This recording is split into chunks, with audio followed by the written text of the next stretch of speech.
Hi guys, welcome to another episode of our show For the Love of the Game. I'm Ken Pangilinan together with my co-host Dino Lee, and we are live here via Facebook and YouTube, and we would like to thank our viewers. Grabe, episode 16 na po tayo. It's been more than 3 months already since our first episode. So maraming salamat po sa mga tumututok sa amin. Ulat June pa lang.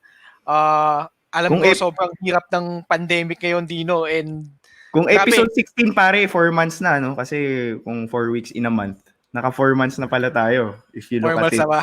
Oo, tama, 4 months na. 16 kasi divide by 4 mo, so 4 months.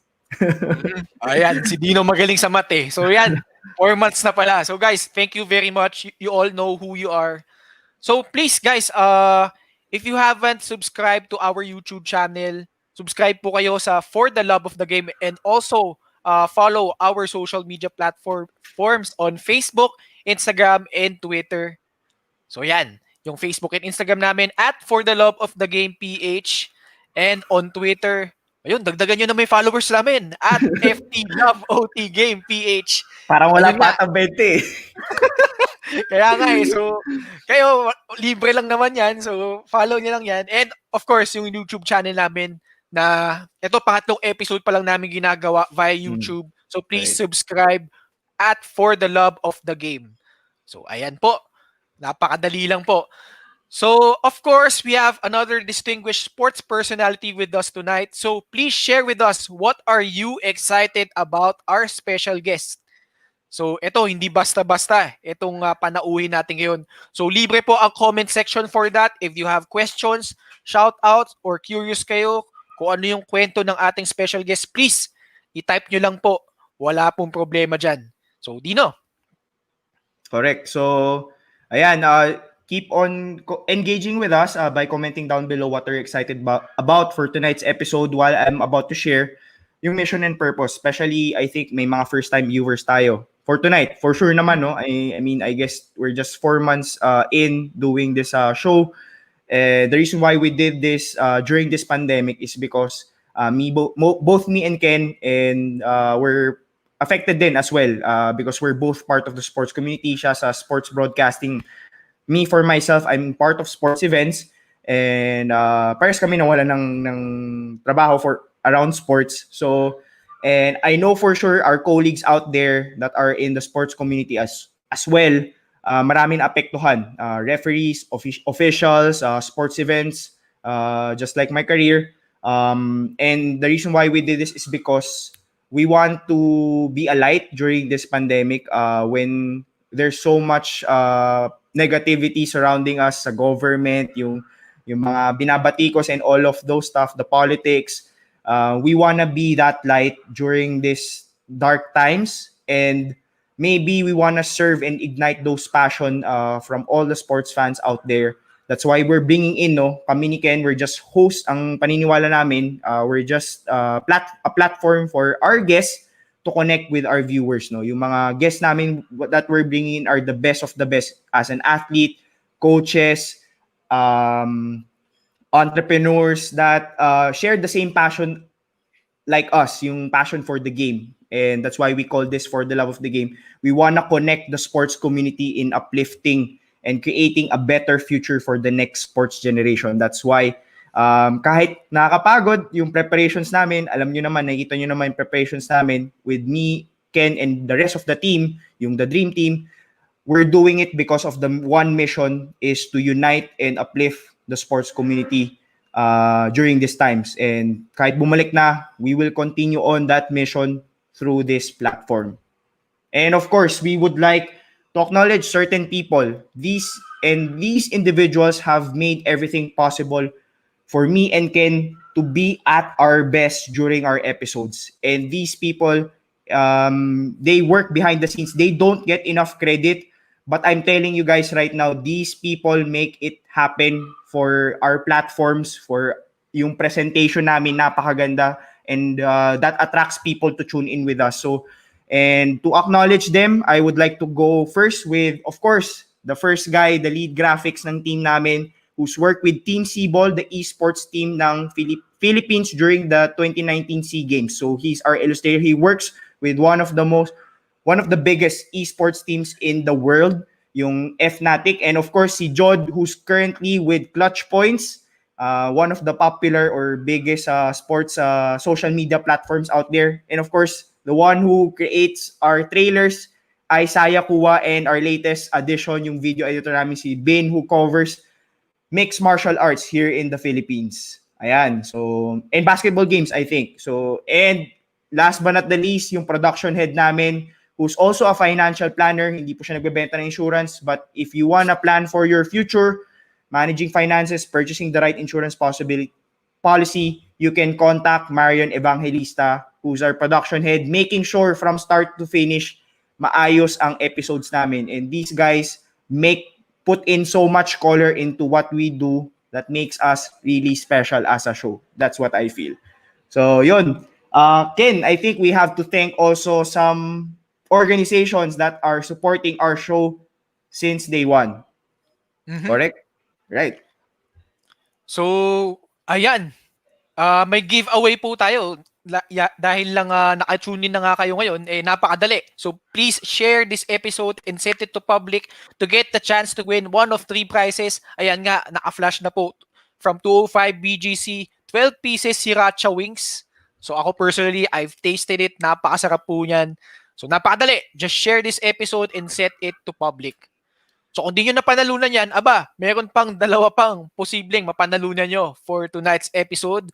So, win a home-baked goodies courtesy of Sarah's Bakery, yummy goodness and every bite.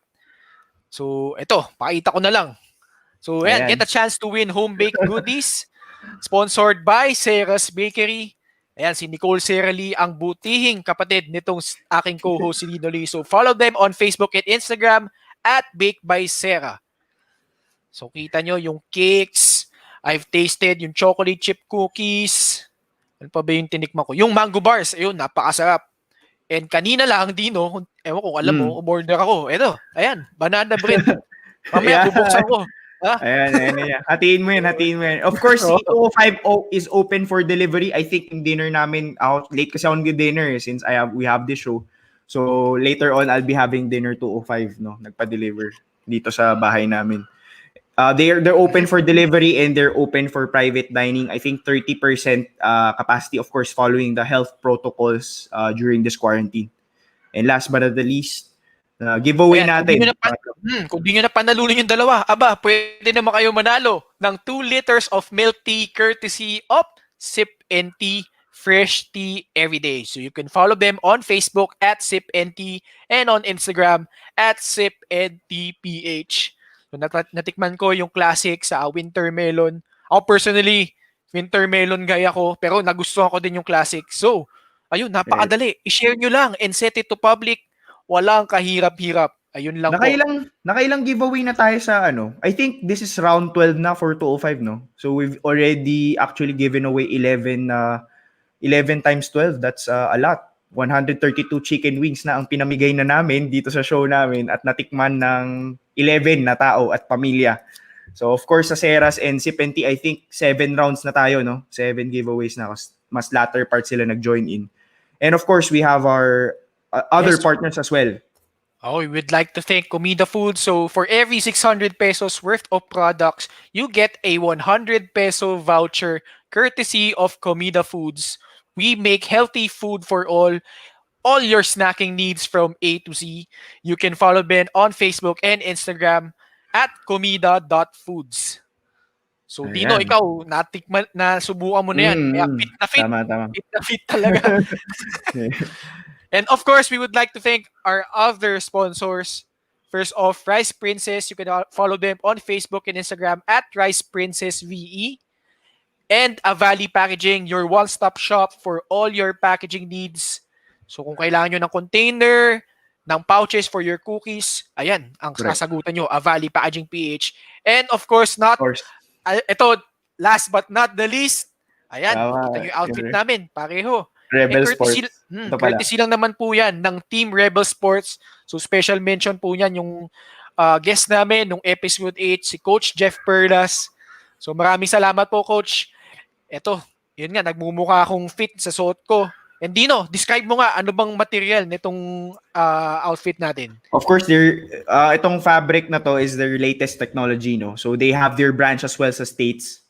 They cater to football teams as well sa States. So dito, itong gamit namin is ultralight fabric na, supporting team, us supported by Team Rebel and also kay Coach Jeff Perlas. This ultralight fabric, so parang dry fit din siya pero ang gaan niya and very fresco. And yun, I think this is perfect for workout outfits and also for casual wear as well. So, yun, again, thank you for Rebel Sports for supporting us and collaborating with us dito sa For the Love of the Game. Yun. I guess, basa muna tayo ng comments. I think may mga bumati dito. Of course, since episode 4, of course, sa kaibigan natin si Gav Ferreras, mauna ako, good evening, watching since episode 4 from Quezon City. So Gab, hello to you. Thank you for always supporting us. So pang ilang episode na to? Kung 4 yan, pang 13 episode na niya ngayon na nag-tune in with us. And of course, meron tayong, ano yung KSA? Mofe From Artiza, Saudi Arabia. Kingdom of Saudi Arabia. Okay, yung pala yung Saudi Arabia. Okay, hello, Mofe Artiza Agman. Mukhang Pinoy ata to, no? Mukhang Pinoy. Mm-hmm. So, hello from international tayo, pare. Hindi lang tayo local dito, of course, sir. Oh. Sa dami ng Pilipino na umiikot sa buong mundo. And of course, si Nadia, watching us since episode 1, who's been supporting our show na walang sawa. And tumutulong kay Ken sa setup niya. Tama, Ken? Oo. Right. Tama. Yan yung mga unang sumusupport. Ito, bago. Levi Paho. Yan, hello Levi Paho. Let us know kung saan ka man, where are you from na nanonood sa amin ngayon. Please let us know para at least mabati ka rin namin from your location as well. And of course, I just wanna shout out kay Arsenic Salangsang. Arsenic, paramdam ka naman, mag-comment ka bit down below.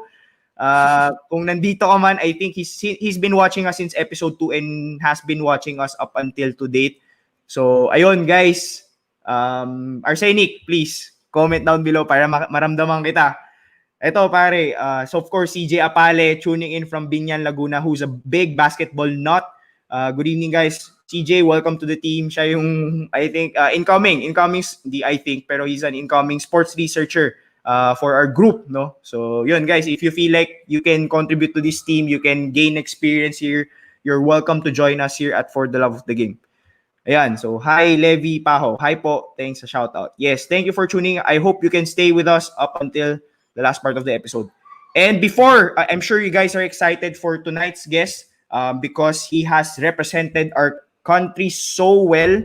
And ako, honestly, before I go to the rules of engagement, Ken, what I'm excited about for tonight's episode, kasi ako, honestly, alam mo naman, Ken, basketball fan ako. Ngayon, I'm getting to love the American football na sport. But I'm not really a fan of Taekwondo. And if you say Taekwondo, I always look at our guest nung episode 12, no? Si Japoy Lizardo. Siya lang yung kilala ko sa Taekwondo. And when I heard about our guest, naisip ko yung artista, na kapatid niya. But when I took a look at yung credentials niya, pare, ang bigat pala nito. He's a 2-time Olympian and has represented our country and has won medals for our country. So I think, honestly, it's a privilege for me to have this person, and based on what I've heard from the people close to him or know him, he's a person of values and he's a great man. And based on my experience as well, very soft-spoken pero alam mong maayos kausap na tao to. So I'm truly excited. But before that, of course, meron tayong rules of engagement here in For the Love of the Game because we truly believe the viewers, the guests, and the host is here to engage with one another. Hindi lang to yung guest sa host, but all of us here in the sports community can engage in our conversation for tonight. Now, what are our rules of engagement? Of course, this person, our guest for tonight, is gonna spend time with us. No, Olympian to. He's gonna spend 1.5 hours of his time here just to share his journey and share his learning. So, maybe nakatrabaho mo na to, maybe you've been inspired by this person, maybe naturuan ka na nitong tao na to, or maybe you've gotten to work with this person before. So this is a perfect opportunity to honor and appreciate our guest for tonight, no? In whatever form, shape, or way you can express it through the comments down below, share nyo lang yan. Okay? Mababasa natin later on para makita rin niya. And for him to feel loved and appreciated as well as a human being, and also as someone that has represented our country with so much pride. And of course, number 2, perfect opportunity to share your learnings. So later on, he'll be sharing part of his journey, and maybe may mapupulot ka dong magandang aral na na magandang aral para sa'yo. Share mo dan sa comments para mabasa rin natin at mabasa niya, mapag-usapan yan, no? As much as possible, we wanna cover everything na nasa comments, pero we're gonna try. We're gonna try our best kasi syempre we're operating on a time limit basis lang. Okay? Last but not the least, maybe you're an aspiring athlete, you're an aspiring coach, perfect opportunity to ask questions. So comment down below, sana makuha natin later on. Yun, engage with us as we go along this episode. All right? So I think it's about time that we bring in our guest for tonight. So our special guest for tonight is a 3-time SEA Games gold medalist. He's a former coach of the Philippine national team of Taekwondo. He's a national team coach of the Samahang Kickboxing ng Pilipinas. He's the head coach and owner of Donnie Geisler Taekwondo Training Center, and a 2-time Olympian in 2000 and 2004. And before we bring him in, please watch this.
Ladies and gentlemen, please welcome in one of the most distinguished Taekwondo jins in the Philippines, none other than Coach Donnie Geisler.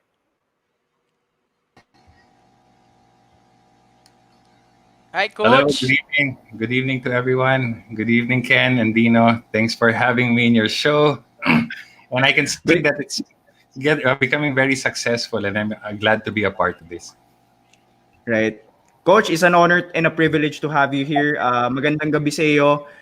Thank you for saying yes to this, even though we don't know each other, and for sharing your journey, what your journey is all about to our viewers, no? So, baka meron kang mga kilala dito, mga bumate eh.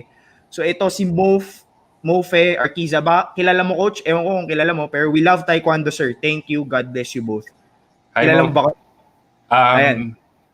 I'm not sure, but as I can see, parang Taekwondo lover. So, keep on practicing, and I'm glad you love Taekwondo. Ayan, from Saudi Arabia. Saudi, yes. Hello there, and I hope you're listening tonight, and I hope I can share or be an inspiration to you in Taekwondo. Ayan. Eto, si Renan. One of our viewers from, I think, 2 episodes ago, no? So, he's a fan of basketball and Taekwondo as well. So, yan, sir. Baka I hope you're doing okay. Kumusta? Alright. And of course, si Gab, I'm pretty sure you're familiar with Gab Perez. Hello, Coach. Siya pala nagpadala sa akin ng copper mask. Hehe. Yes. Hello, Gab. Gab is, a good guy, and I like how fair he is, and I like how he supports me, and Kasi recently, ang daming lumalabas sa news. And thanks, Gab, for always supporting. God bless you. Oh, sir, kung sa'yo nagsusupport sa amin, nagsusupport since episode 4, 16 na tayo ngayon sa episode mo. So, he's been supporting and tuning in with us. Ito, medyo nag-overflow. Ito, I think kilala mo to. Michael Robinstone Morales. Hi, Yes, Dons. he's my brother-in-law. Hi, Mike. Hi Right. to G and the kids. And the guy, of course, responsible for connecting the both of us, my coach from Wushu, who's been teaching it since I was still in high school, and also a former national athlete, Gary Kua. Good evening, Yes, of bro. course. How can I not know Gary? We've been fighting in the past before. He's with Wushu and I'm with Taekwondo, so he's a very good friend of mine. Hi, Gary. Thanks for listening tonight. Ayan. Last, pare, medyo mahaba-haba. Ito, okay. Ayan, from CJ Apale. I was engaged in Taekwondo back in grade school, grade 5 and 6. So high blue belter daw. And the Yes, I strength do. and conditioning training, particularly for the lower body, was really helpful for my development as a basketball player. I credit it a lot for the reason I was accepted to my grade school varsity team. Ayan, Hi, coach. CJ. I'm glad that Ayan. Taekwondo was able to be a good part of your life. Ayan. So yun, kamusta? coach. Yes, Yes, yes, Ken. coach. Yun nga, you mentioned one of our viewers, Taekwondo lover, and saying na ikaw, Taekwondo lover is an understatement kasi you've been doing this for the past 35 years, di ba, coach? Kasi Yes, you've yes. been doing it since 6 years old. So, who influenced you to do it and what made you choose it as your sport? Well, I started Taekwondo when I was actually seven. Seven. My Right. dad was the one who got me into the sport. When I started Taekwondo, my dad thought that I was, a lanky boy. I was skinny back then and easily bullied also. So he, he enrolled me in a Taekwondo school near where we lived. And my instructor back then was a Korean master. The Korean master, Master Kang, he used to teach the Air Force, Military. the military Air Force Correct. in the base in Clark. So I would practice every day. The first time actually I tried Taekwondo, I fell in love. Actually, nung first day, I fell in love with the kicks. I fell in love with the way the kicks were executed and the fans and how fancy you could kick in Taekwondo. Because Correct. during that time, I used to watch a lot of Van Damme movies, and I was inspired by Jean-Claude Van Damme. Jean-Claude Van Damme. Yes. So, yun, tuloy-tuloy. After 7, all the way, I never stopped. Actually, Taekwondo was the foundation of everything I did in sports. I was a football player also in elementary and high school. I was a varsity player in football. And then, those were my two loves back then. It was Taekwondo and football. Then the time came that I had to decide which sport to choose when I got into college in UST. Right. And I had to think. But during that time when I was in college, and I was also part of the junior national team Right. because they were preparing us for the 2000 Olympic Games. So as early as 15, I was already preparing for the Olympic Games and part of the junior team of Taekwondo. So I really love Taekwondo also, pero football, but I had to choose. So I chose Taekwondo na lang because Taekwondo became an Olympic sport, and one of my biggest dreams was to really become part of the Olympic Games.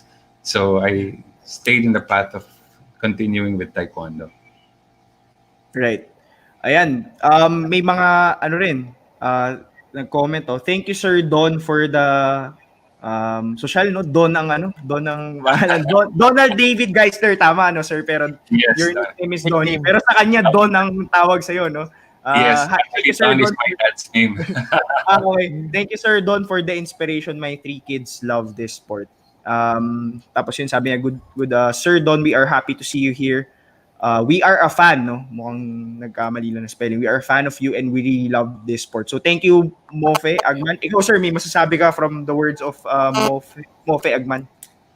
I'm also glad that you enrolled your kids into martial arts. Martial arts is really good for, young children, and it's a good foundation. And I hope they keep on practicing, and maybe one day they can reach the Olympic dreams. Alright. Ayun, sir. Speaking of, you mentioned Van Damme.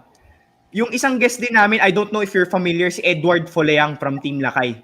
Yes, Si- yes, I know him. Oo, kasi kasama mo si Mark Sanggiao sa national kickboxing team ng Philippines, right? You're the kickboxing consultant. So si during our episode with Edward, sabi niya yung the reason why he ended up with Wushu is because he started din with Van Damme and Bruce Lee. So nung na-mention mo, naalala ko siya. So Edward Foleang was our guest from episode 7. So nakakatuwa lang na sometimes ako rin na-inspire lang ako, I think, from the Sacramento Kings sa basketball, and you started with being inspired by Van Damme. So, Yes. sir, may question ako.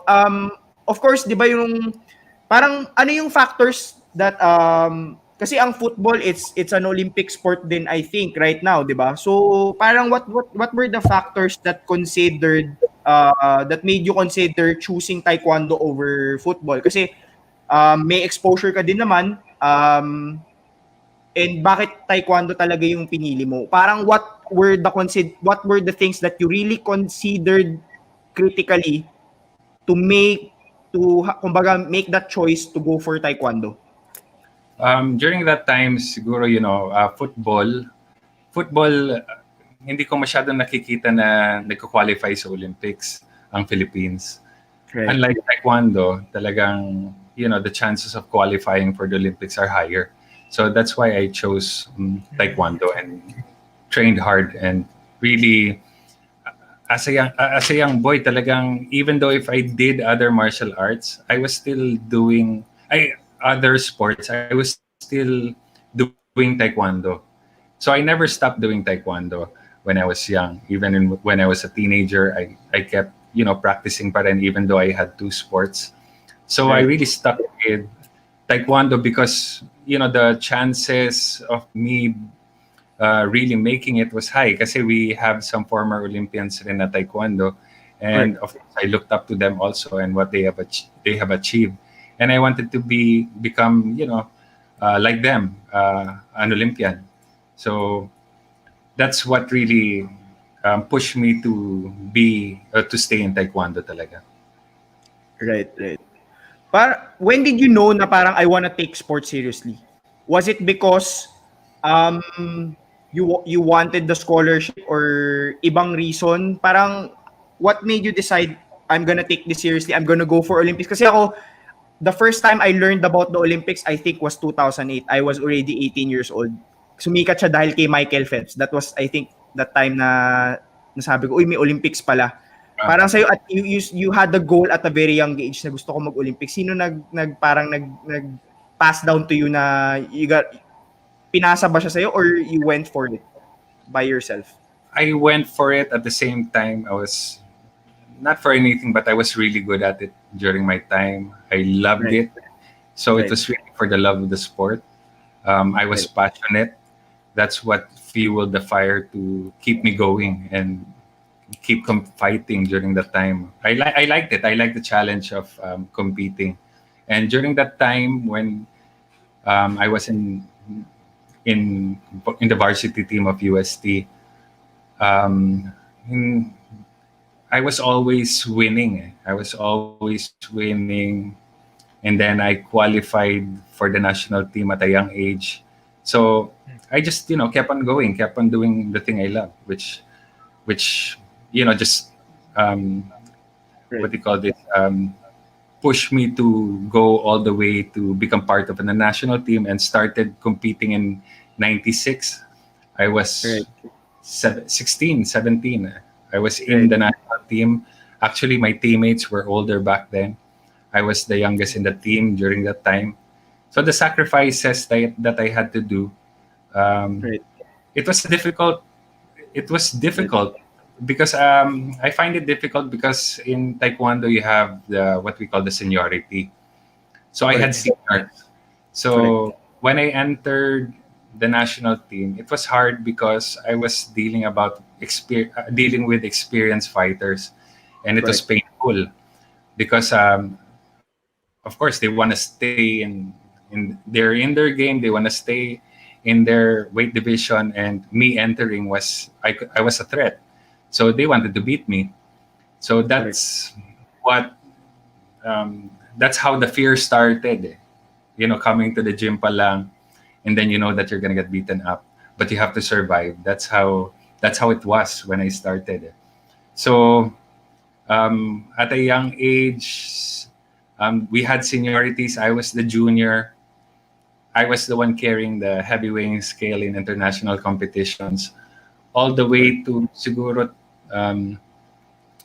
to 1999 when Chomligo entered the national team. At least, wow, I have a junior with me, so I didn't have to carry the bags of the seniors. I didn't have to carry the big weighing scale.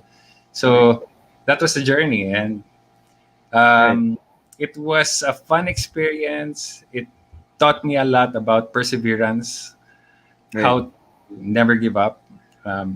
Because when you're younger, you love the sport, you were on top of your game, and then suddenly you come to the professional field, and then you have, well experience, and you're trying to take their place. So it's a difficult experience, but I was able to pull through and make it. And ayun, 12 years ako sa national team. Wow. From 16 all the way to 28, if I'm Yes. 28. Wow. And you were saying, no, of course you've had so much success winning medals from one competition to another, and you've been mentioning yung love for the sport. Were there anything else that allowed you to succeed in, kumbaga, the reason why you were able to succeed in the sport? Parang it may be may yung support ba ng family mo? Parang where would you credit this success? Apart from, of course, that's a guarantee, no, for our viewers, no. If you wanna succeed at something, you gotta love what you're doing. But were there anything that you wanna credit for your success, Sir Donnie? Credit goes to my mom and dad, who really was there to support me all the way. Even when I was a child, when I started competing, we lived in Angeles City. I was from the province. My mom would be with me during competition. My dad, kasi he was growing up, he was always sick because he was a retired U.S. Army who fought in the Korean War, and he was a disabled veteran. So he always had back issues. So it was my mom, my siblings, of course. My brother Baron also did Taekwondo up to the age of 12. Right. Then after that, he chose a different path, which is showbiz. Correct. So even all I can say, the love and support, I give credit to my parents, of course. Right. My mom especially. Right. What were, maybe if you were to look back to how far you've come as a person and as an athlete and as a coach, like what were the lessons that stuck with you from your parents? So that maybe ma-share mo dun sa mga current parents ngayon na they want their kids to be, kumbaga may mga kids sila na mahilig sa sport, whether it's Taekwondo or a different sport. Like, what were the lessons that you picked up from your parents that stuck with you all these years? To not stop supporting your child, especially if you see that they have the talent for the sport, to really nurture that talent and to support it.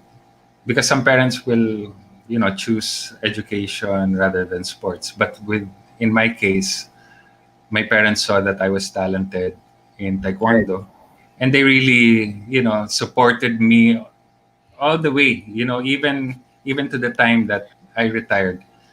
I retired because it was my decision, but they believed that I could have, gone further. Right. But during the time, siguro, I hit a point in my life where I got burned out. Siguro from doing it throughout the years, parang all of a sudden I just, got really tired, and I just wanted to, stop and try to do something else. Because it's martial arts, it's also painful. Even if you see that you have the gears, you have the armor, Right. it's I don't still feel pain even during my time.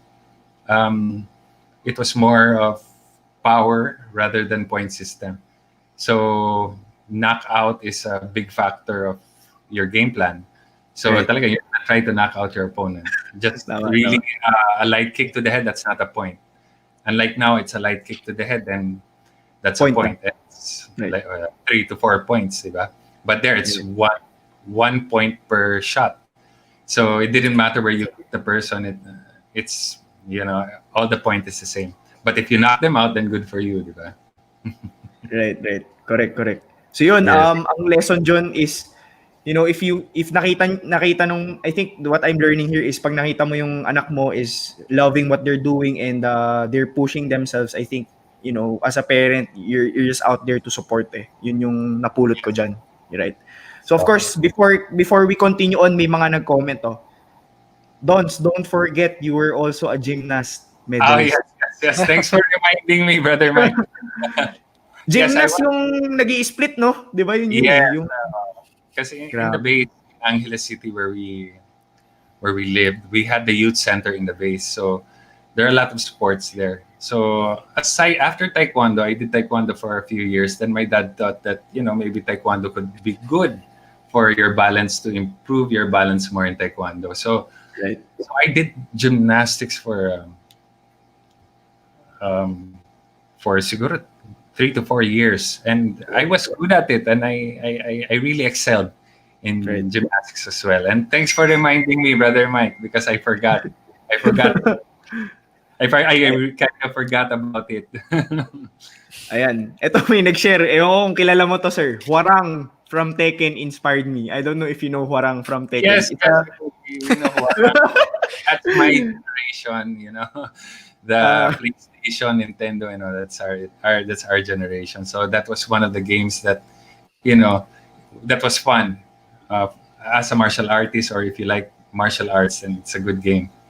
Right. Tapos yun, inad niya, dude, being an Olympian is legit. Like, that's the pinnacle of sports. Maybe later on, we'll talk about that, yung Yes. journey of how difficult it is to be part of the Olympics, no? And last, ito, may nag-comment. Yan, Ken, medyo mahaba-haba. Ayan, I love Taekwondo. Even though it was not my sport in high school, it was my younger brother's sport when we were in high school. My father bought a kick pad before just to help my younger brothers practice, and I also learned how to kick the pad because he taught me. It's a fun and enjoyable sport, at the same time a lot of learnings like self-defense. Thank you. God bless you, sir. Yan. Yes, I'm glad you enjoyed kicking the kick pad. It's really fun to kick the kick pad, especially if you know how to kick the kick pad. Holding a kick pad takes experience, and syempre you have to know how to hold it in an angle that will be correct for the kick. So I'm glad you learned. It takes time, especially for kids. It will take time for you to really get the hang of it. Right. Yep.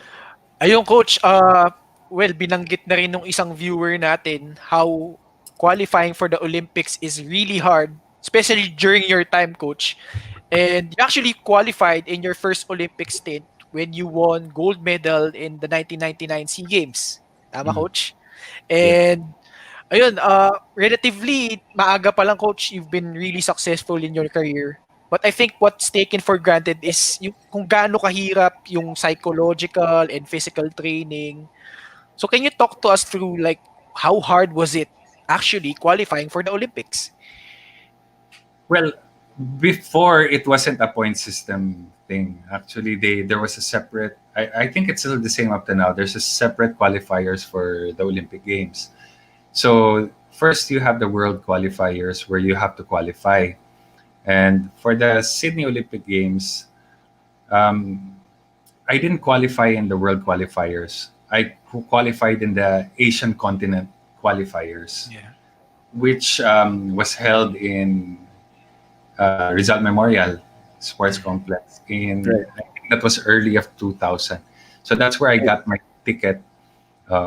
Actually, we were lucky during my time because 4 representatives from the Philippines at Taekwondo. So lahat kami nagka-slot. Ako, si Eva Ditan, Roberto Cruz, and Hasmin Strakan.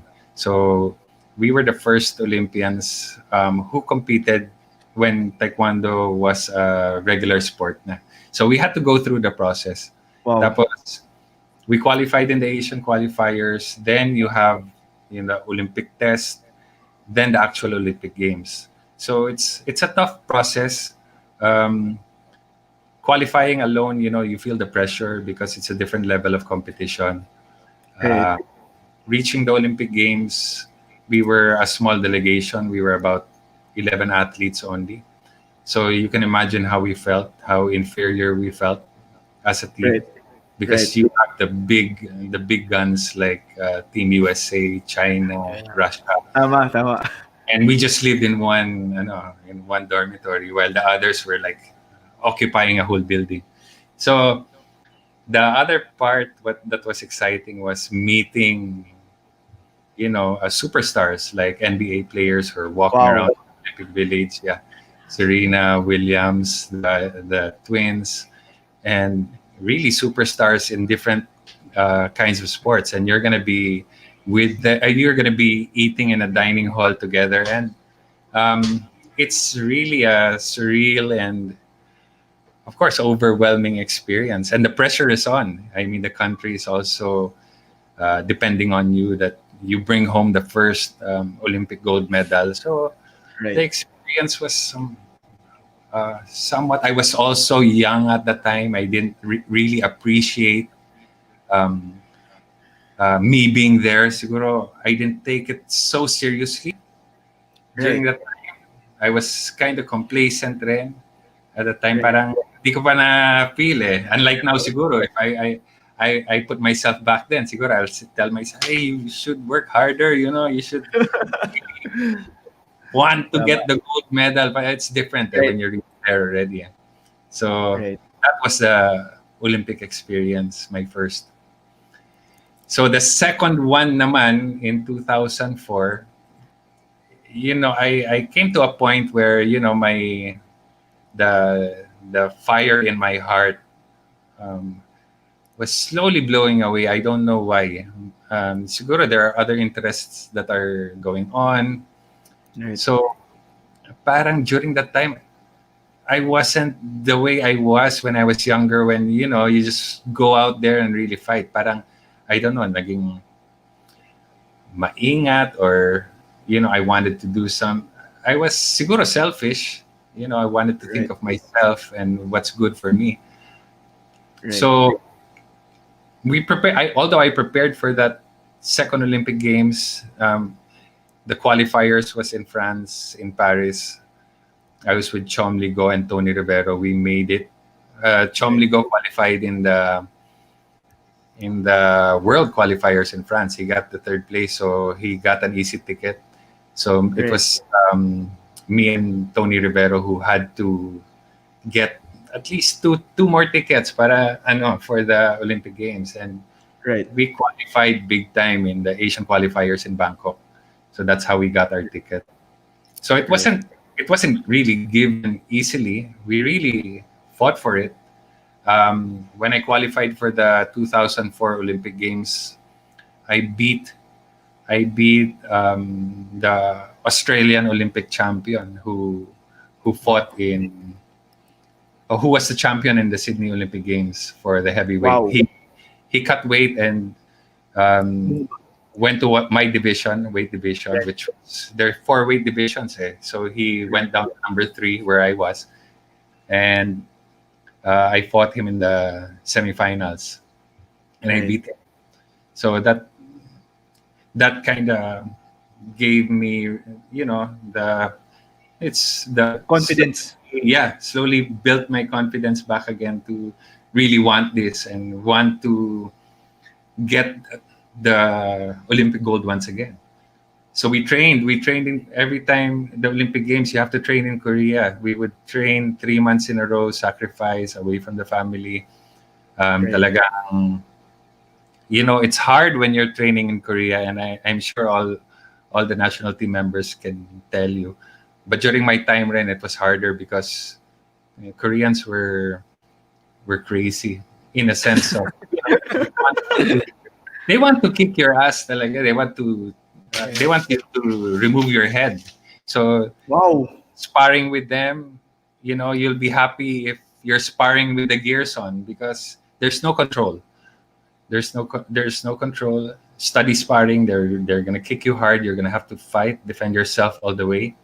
There were 3 occasions where I almost got knocked out. It's because tuloy-tuloy and then you're fighting against fin weights, heavyweights. So Grabe. mga kalaban mo talagang kami na lang ng teammate ko si Chomli. We're in the hotel room, massage each other na lang. I broke bones, and Oh my but God. it was worth it because you have to go through it. You have to endure that. Just like life, you have to endure hardship. You have to be resilient. So Right. we had to, and we made it. But the hard part was when I was competing in the Olympic Games in Athens. It was my second fight, and it was a repechage event, meaning that I was fighting for the bronze medal. Yeah, yeah. Right.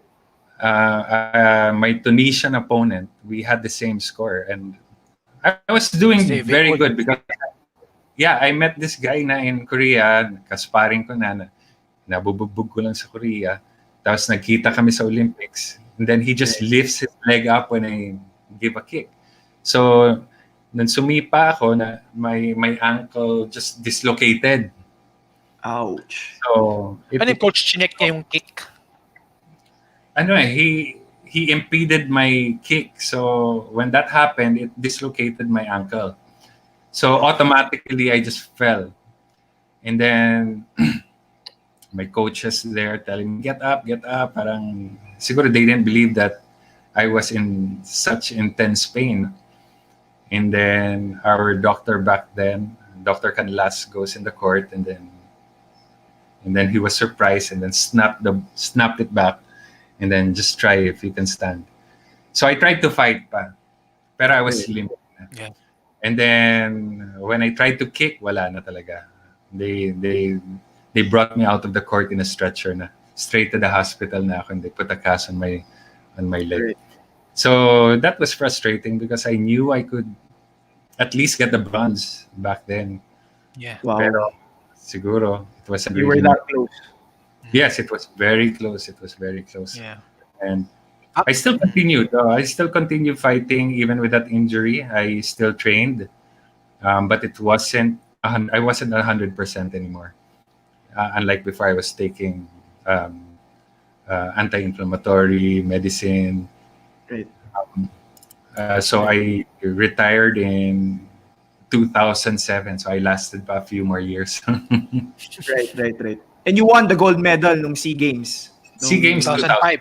2005 which was held here in the Philippines. Here in the Philippines. Yes. Yeah. That was probably one of my greatest win because I really had to maintain the indomitable spirit in it because I was competing with an injury.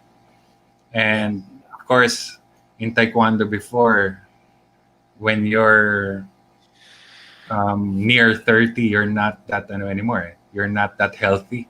I don't know why, but siguro it's because of the science in sports psychology now. A player Right. can last 30, 31, 32. But then the retirement age was, some retired 23, 24.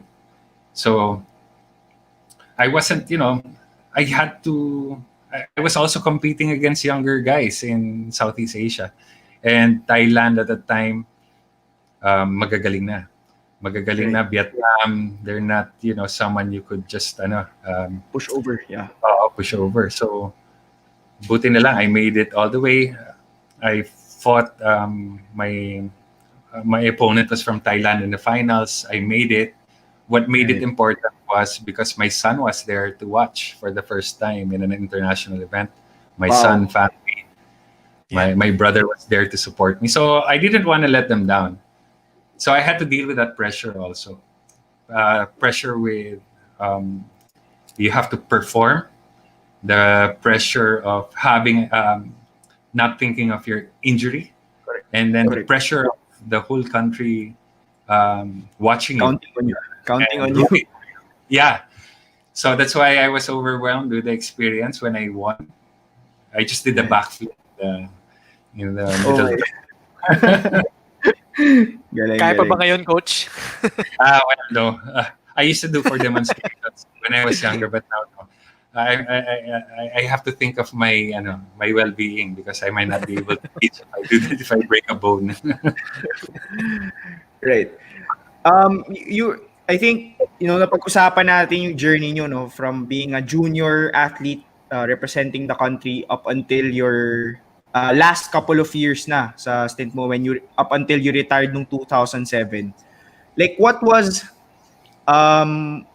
the things that you learned? 'Di ba sabi mo nga yung parang you took it for granted the experience, parang if you look back parang sana I went for it more, parang ganun eh. So parang what were the things that you learned with that journey as a taekwondo athlete representing the Philippines? um, well, don't be complacent because that's one thing that really got me during my time, and um, never never let that fire in your heart blow away. And you should, while you're in there, what I can say, while you're in that situation or that time of your life when you're representing the country, just go through it. Train hard. Really want to win and make the most out of it, because one day you're going to retire and you don't want to regret. So that's one thing that I learned also. I don't want to regret. That's one of the lessons I teach my students also now, is that okay, now if you really want to become a champion, if you really want to reach the Olympic dreams, you got to work for it now. Work for it really hard, and you have to participate in competitions. You have to not easily give up. You have to win and lose graciously. So those are the big factors which can help you in your career as an athlete. Of course, being a champion is difficult. It's something that is not. Parang for me, being a champion it's an instinct also. Right. Like being a champion, you have the ability to overcome setbacks in life, even in life, diba? Even in sports, if you're a champion, that's a talent. You're Right. gonna be able to adjust in the situation and just focus on the game, not easily give up. Your setbacks is like you get knocked down. What do you do? Do you stay down or do you stay up and continue the battle, diba? And Right. siguro one of the emotions of a champion is knowing how to navigate obstacles. Because in a fight, it's really an obstacle. It's either you're gonna know how to do defense, you're gonna know how to do the offense, and of course, the most important thing is resilience. Okay, being a champion, you you have to be resilient in a match. Like there are many situations where when I was in a fight, my opponent was leading 10 points, but I turned it around by not giving up. Okay, but by just keep on kicking, keep on doing it until you reach it. So, so these are big factors, especially how you're gonna control your mind. Mind is a big factor also. You have to know how to keep the noise out. You have to just go in the ring and it's just you and him fighting for the win, diba? Not letting anything distract you, not let your insecurities come out. Diba? These are things that you have to think of. And if you lose, you take a step back and you reflect. You reflect and you get back to the drawing board and train harder. So that's how it is. Right, right. Coach, I'm curious lang. How do you keep your focus and shut out yung mga distractions?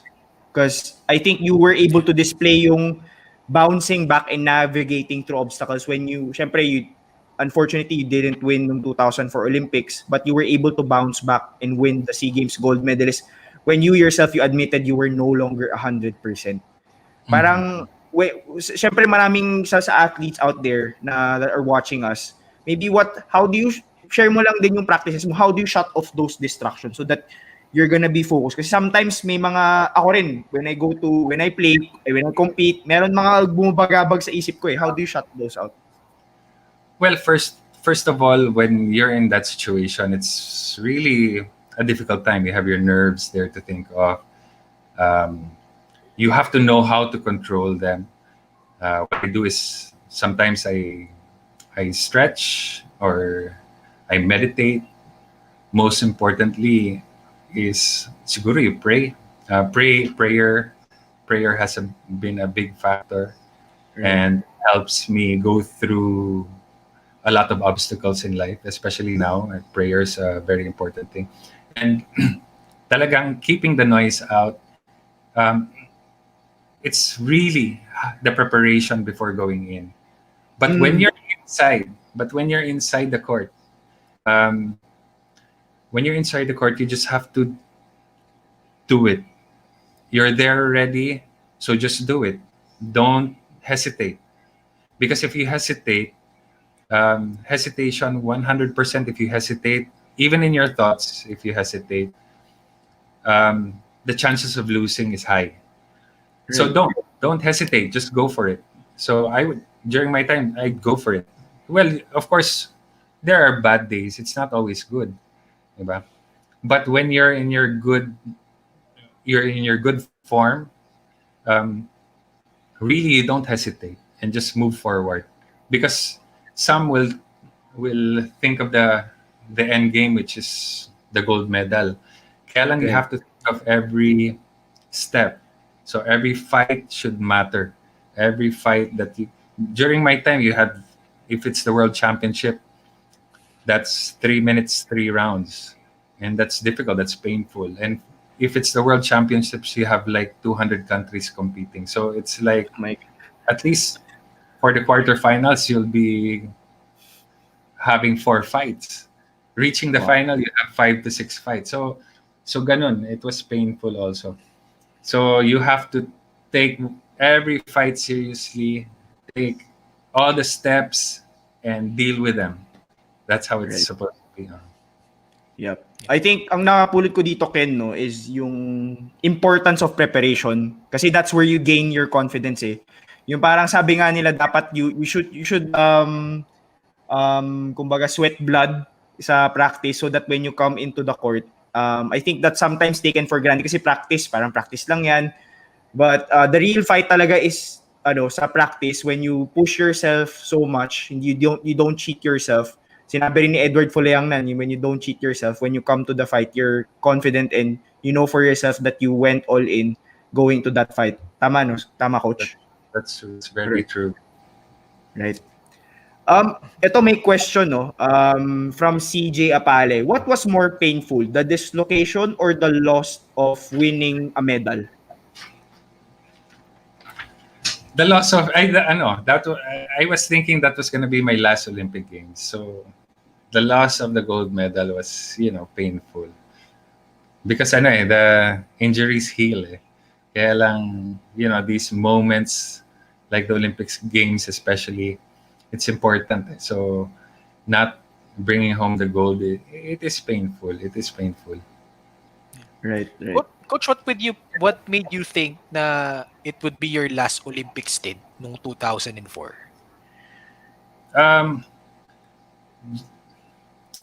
During that time, siguro, I knew I was already at the point of going to retirement already.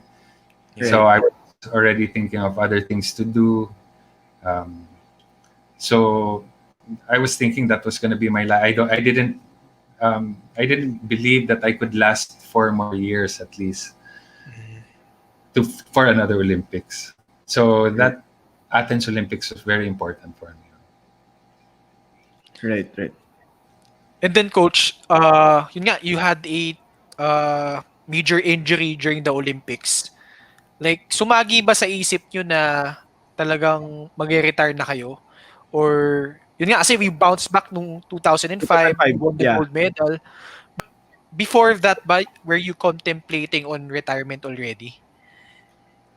Yes, actually, I was really thinking about it.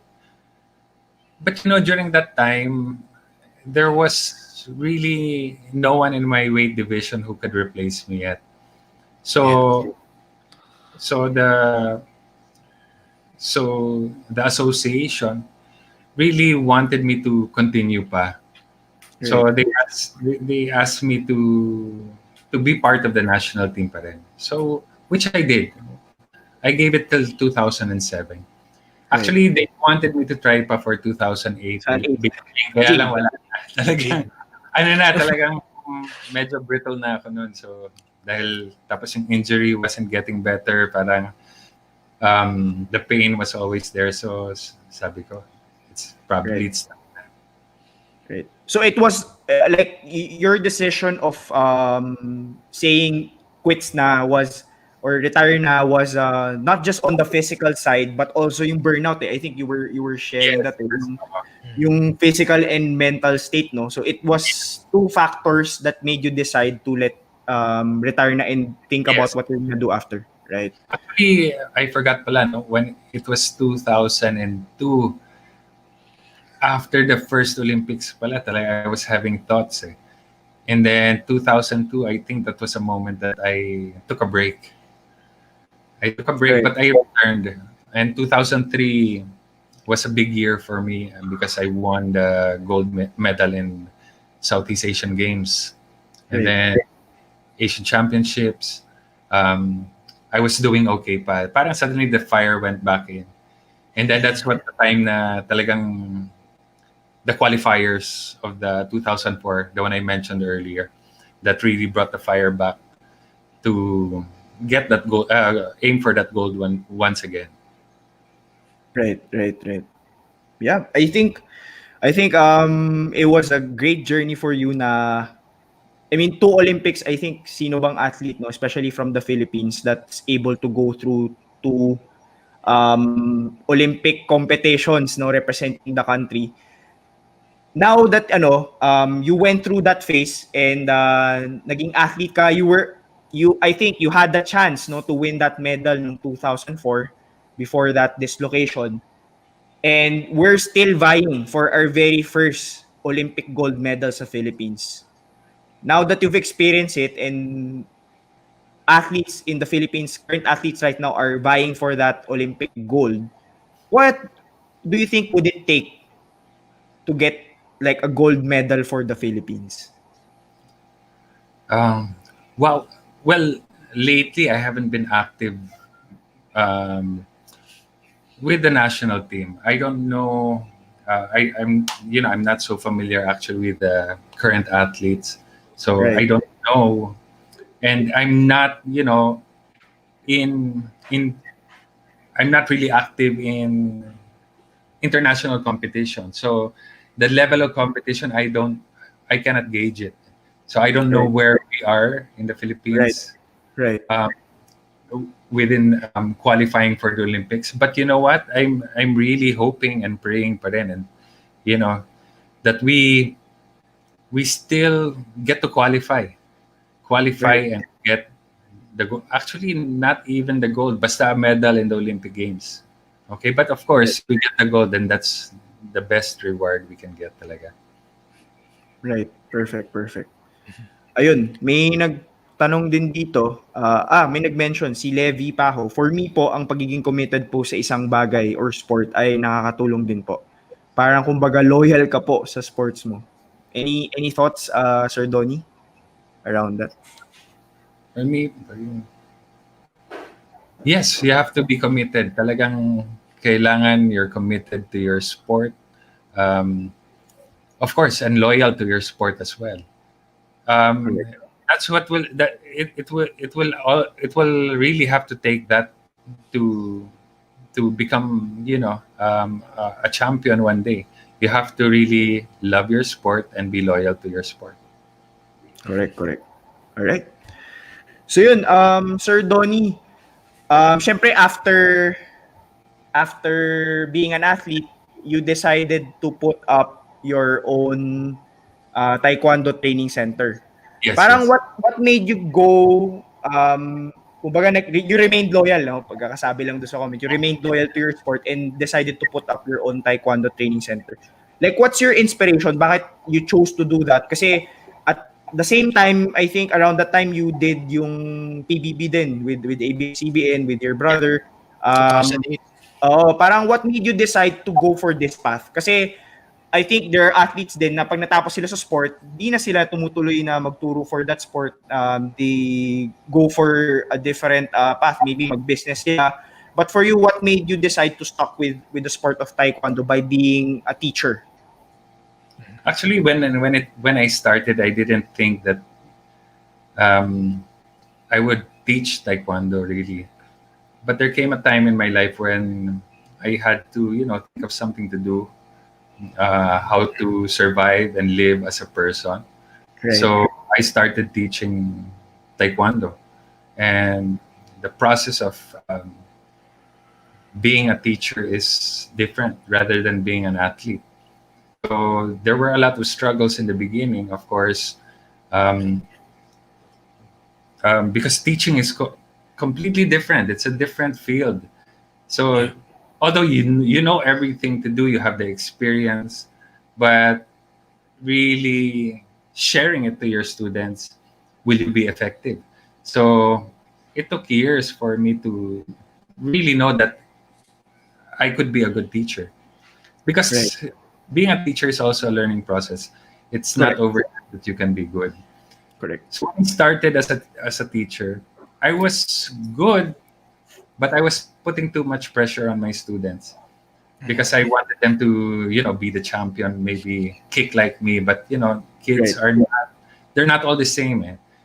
Will not, absorb everything you're teaching them the same way, because you will have kids that are athletic, and you will have students that are not. So you really have to know how to make them love the sport, because you have a talented athlete who is very athletic and learns and adapts it very well, and that's easy as a coach. I mean, that's easy, but you cannot focus on these kids that are talented, because you also have to be equal to your students that are less athletic.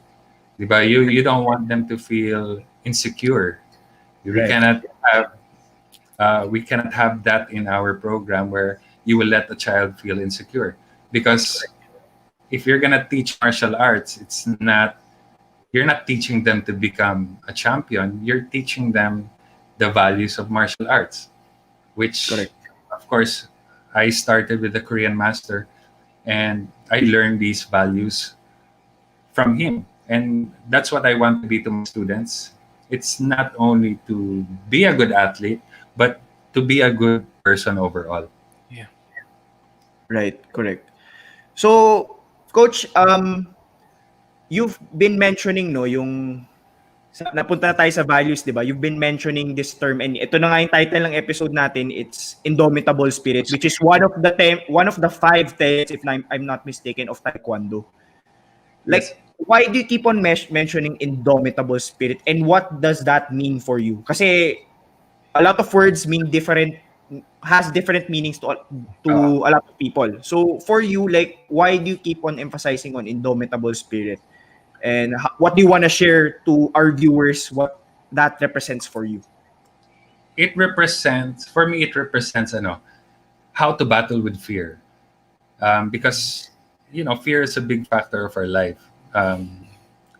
The things we do, everything we do, if we try something new, talagang fear is always there, because you always have the fear of not being worthy.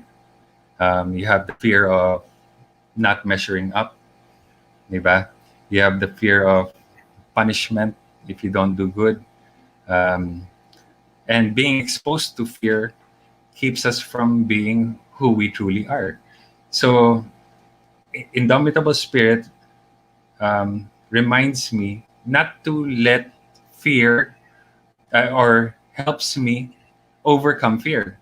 diba? Because you really have to overcome fear in every situation that you do. It's normal, I'm going through life and suddenly you have your bills there. Right. How are you gonna deal with it, diba? Do you give up? Do you ano? But you have to do something about it, diba? You have to overcome that fear and take action, diba? Especially in the sport and the situation we're living in now, the COVID-19. Correct. There's fear of uncertainty, right? We don't know how long this will last. The fear of how much longer can I survive with the savings I have right now, diba? So that's a big factor, and that's why it really stuck with me, the indomitable spirit now, because in these times that we're dealing with now, talagang fear is a big factor, fear of uncertainty talaga. So that's still, every day I'm exercising how to overcome fear. And I know everybody's going through it, but you just have to be brave. You don't let fear dominate you. So that's why I chose Indomitable Spirit. Coach, balik lang tayo onti sa Olympic stint mo. Kasi ang pinaka tumatatak sa akin during your career in the Olympic is puro dikit yung laban nyo eh. Like, yun, you mentioned yung Tunisian opponent mo, you were tied until your injury happened. And actually, in 2000 Olympics nyo in Sydney, tabla rin kayo nung kalaban nyo, but there was this referee na wala pang tie break during that time. So, you just declared a winner randomly. Parang ganun, coach, di ba? Yes, Well, with regards sa students mo, coach, I'm sure I mean, siguro, iba sa kanila experience that same, setback. And ang hirap nun for a 9-year-old, 10-year-old, a young adult na i-handle yung ganung adversity. Like, yes. iniiyakan talaga nila, di ba? So, like, how do you handle those instances? And what's your message to them usually when that happens? Well, first of all, I tell them to persevere, which is also a tenet of Taekwondo.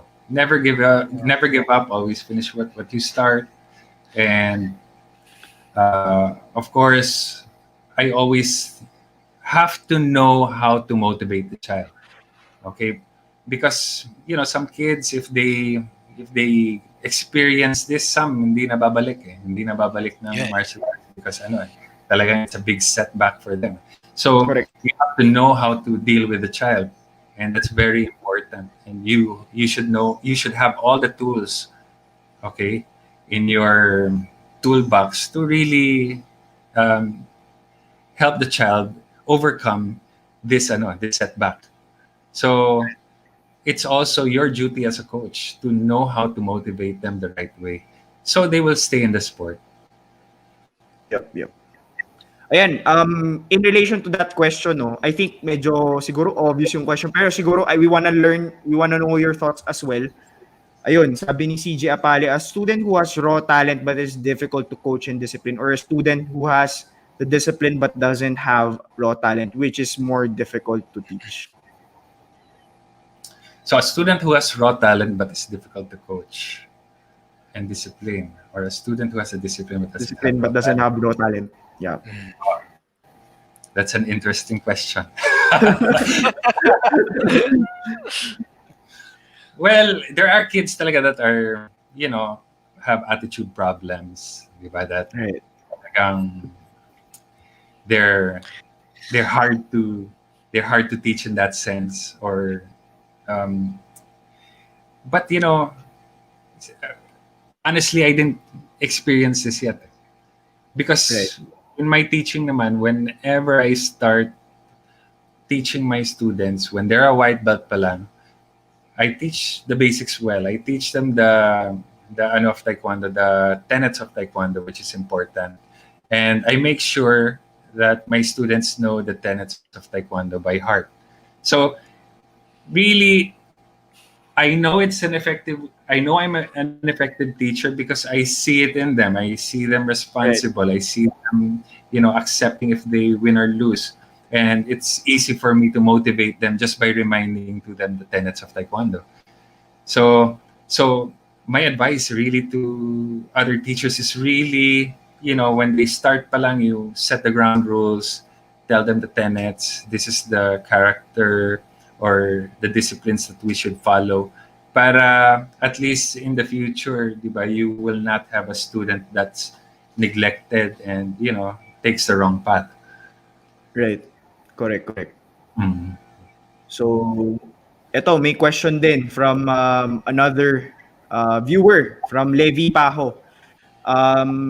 Sabi nga po ni face your fear. Siguro yung fear is nasa una lang po, and kapag natututo ka na or nasanay ka na, parang wala na lang po. Hehe, tama po ba? Yes. What's your take on this, Coach? Yes. Once you have a lot of experience, when you are put in a situation na there is fear there, slowly you are parang in-exercise mo na rin yung sarili mo na you can easily overcome these fears. Diba? So it's also a good habit to face it because sometimes may mga tao na if they are put in a situation that they don't like or out of their comfort zone, they avoid it, diba? They freeze. Yeah, they freeze and it creates you tend to procrastinate and let the problem just last longer. But if you face the problem head on, then it finishes right away. Then you will feel more how can fulfilled and confident about yourself right after. Right. So, do you agree with me, Coach? You can never eliminate fear, but the only way you can never eliminate fear. I don't know if you agree with me on that, kasi yun yung paniniwala ko. Fear will always be there, but it's how you handle fear that will dictate who you will be. Tama ba? Yes. Everybody, professional athletes, fighters, there's always fear because anything can happen really, diba? In a fight or in a situation, especially if you're a martial artist, you can get knocked out. You have that fear of that. You always have that fear in your mind, and it's how you overcome that, how you prepare yourself, like what I was saying kanina, how you're gonna deal with that fear, and then that when you come into the court, then you're just gonna do what you have to do, and act like a champion and be resilient and overcome, the obstacle that's in front of you. Correct. And speaking of fear, Ken, di ba we had so much fear when we were about to start this show, especially the first episode. Yeah. We've experienced yung starstruck din, yung preparation ng gagawin namin, and may manonood ba? Baka one viewer lang, baka wala pang manood. We had so much fear, and I think you agree with me din, Coach, that the only way for you to overcome fear is taking action and doing something about it. Right? Yes. And having the right reasons to do it. Kasi kuwari, nahihiya ka, diba, parang for public speaking, nahihiya kami ni Ken. So, if we just don't do anything, wala rin mangyayari. So, when we took that leap of faith, we did our very first episode, it break that barrier of fear for allowing us to overcome. Now, umabot na kami episode 16 with a 2-time Olympian, and that's something that I can be proud of. And hopefully, for our viewers, in this pandemic, there's so much anxiety and worry. And kita nyo naman, tao rin naman si Sir Donnie that allowed him to share yung mga challenges din that he is facing right now. And he's figuring out his way na paano ko ma-overcome all of these fears that I'm currently facing. Tama? That's well said, All right. Coach, say Dino. Yun, curious ako, Coach, kasi I think from one of your interviews, no, ang sabi nila, 4 years old yung pwede ka na mag-start. I think na-mention mo yun parang pwede ka na matuto, that's the age that you can adapt. And nakita ko rin sa Instagram mo, you were teaching private lessons sa anak ni, sobrang chismoso ko, no? So, you were teaching yung anak ni Ding Dong Dantes saka ni Marian Rivera, si Zia Dantes So, anong age ka nag-open to teaching? Like, that's something lang that I'm curious. Or what age do you recommend to start? I have kids or parents asking if they can enroll their child as early as 3.5. But what I do first is I assess the student. And if they have a good attention span, if they can participate with the group, then I let them join. But kids, I really recommend four. Four, we have a lot of students, 4 or 5 Right. that are practicing. But it's challenge really. You cannot. For me, I don't want to reject um, parents or Students. students who come to me at a young age, di ba? So ako, gusto ko rin pagtiyagaan. I wanna really work hard and Nurture. teach the child because it's really not an easy task, but that's part of your job. That's part of your job really. And sooner or later, the child, just let them continue practicing, let them attend, and later on, you see that they're already adapting to it and they're already um, training with the rest of the team. So that's a fulfillment if I'm able to really start teaching a young child who hindi masyadong attentive like the rest, pero later on they become attentive. That's really a fulfillment for me, and that makes me proud of myself once I'm able to accomplish that. Right. Right. Coach, binanggit mo, Coach, teaching and being an athlete, very different eh. Different challenge becoming a Yes. teacher. And you've been doing it for 12 years already. Uh, ano yung pinaka natutunan nyo so far from those 12 years as a person? Years of teaching your students. Siyempre, iba-iba yan eh. Iba-ibang Tama. experience talaga yan eh. So, anong biggest takeaway nyo so far? Uh, well, it's a roller coaster ride because uh, especially as an instructor of taekwondo, there's a lot of competition right out there. So maraming siraan yan, maraming he's just a good athlete, he's not a good teacher. It's Right. the dirty side of the business. But for me, I'm confident about myself. I'm confident of the way I Right. teach. And Right. ako naman, I don't force anyone to be, in my team. If they don't want to become part of my team, if the parent thinks they know better than me, then I let them go. Diba? Because through my experience, if I hold on too hard, then, sometimes relationships break and it doesn't end well. And, so I'm taking a step back, being confident with what I do. And I have a lot of parents there who believe in the way I teach. And I'm happy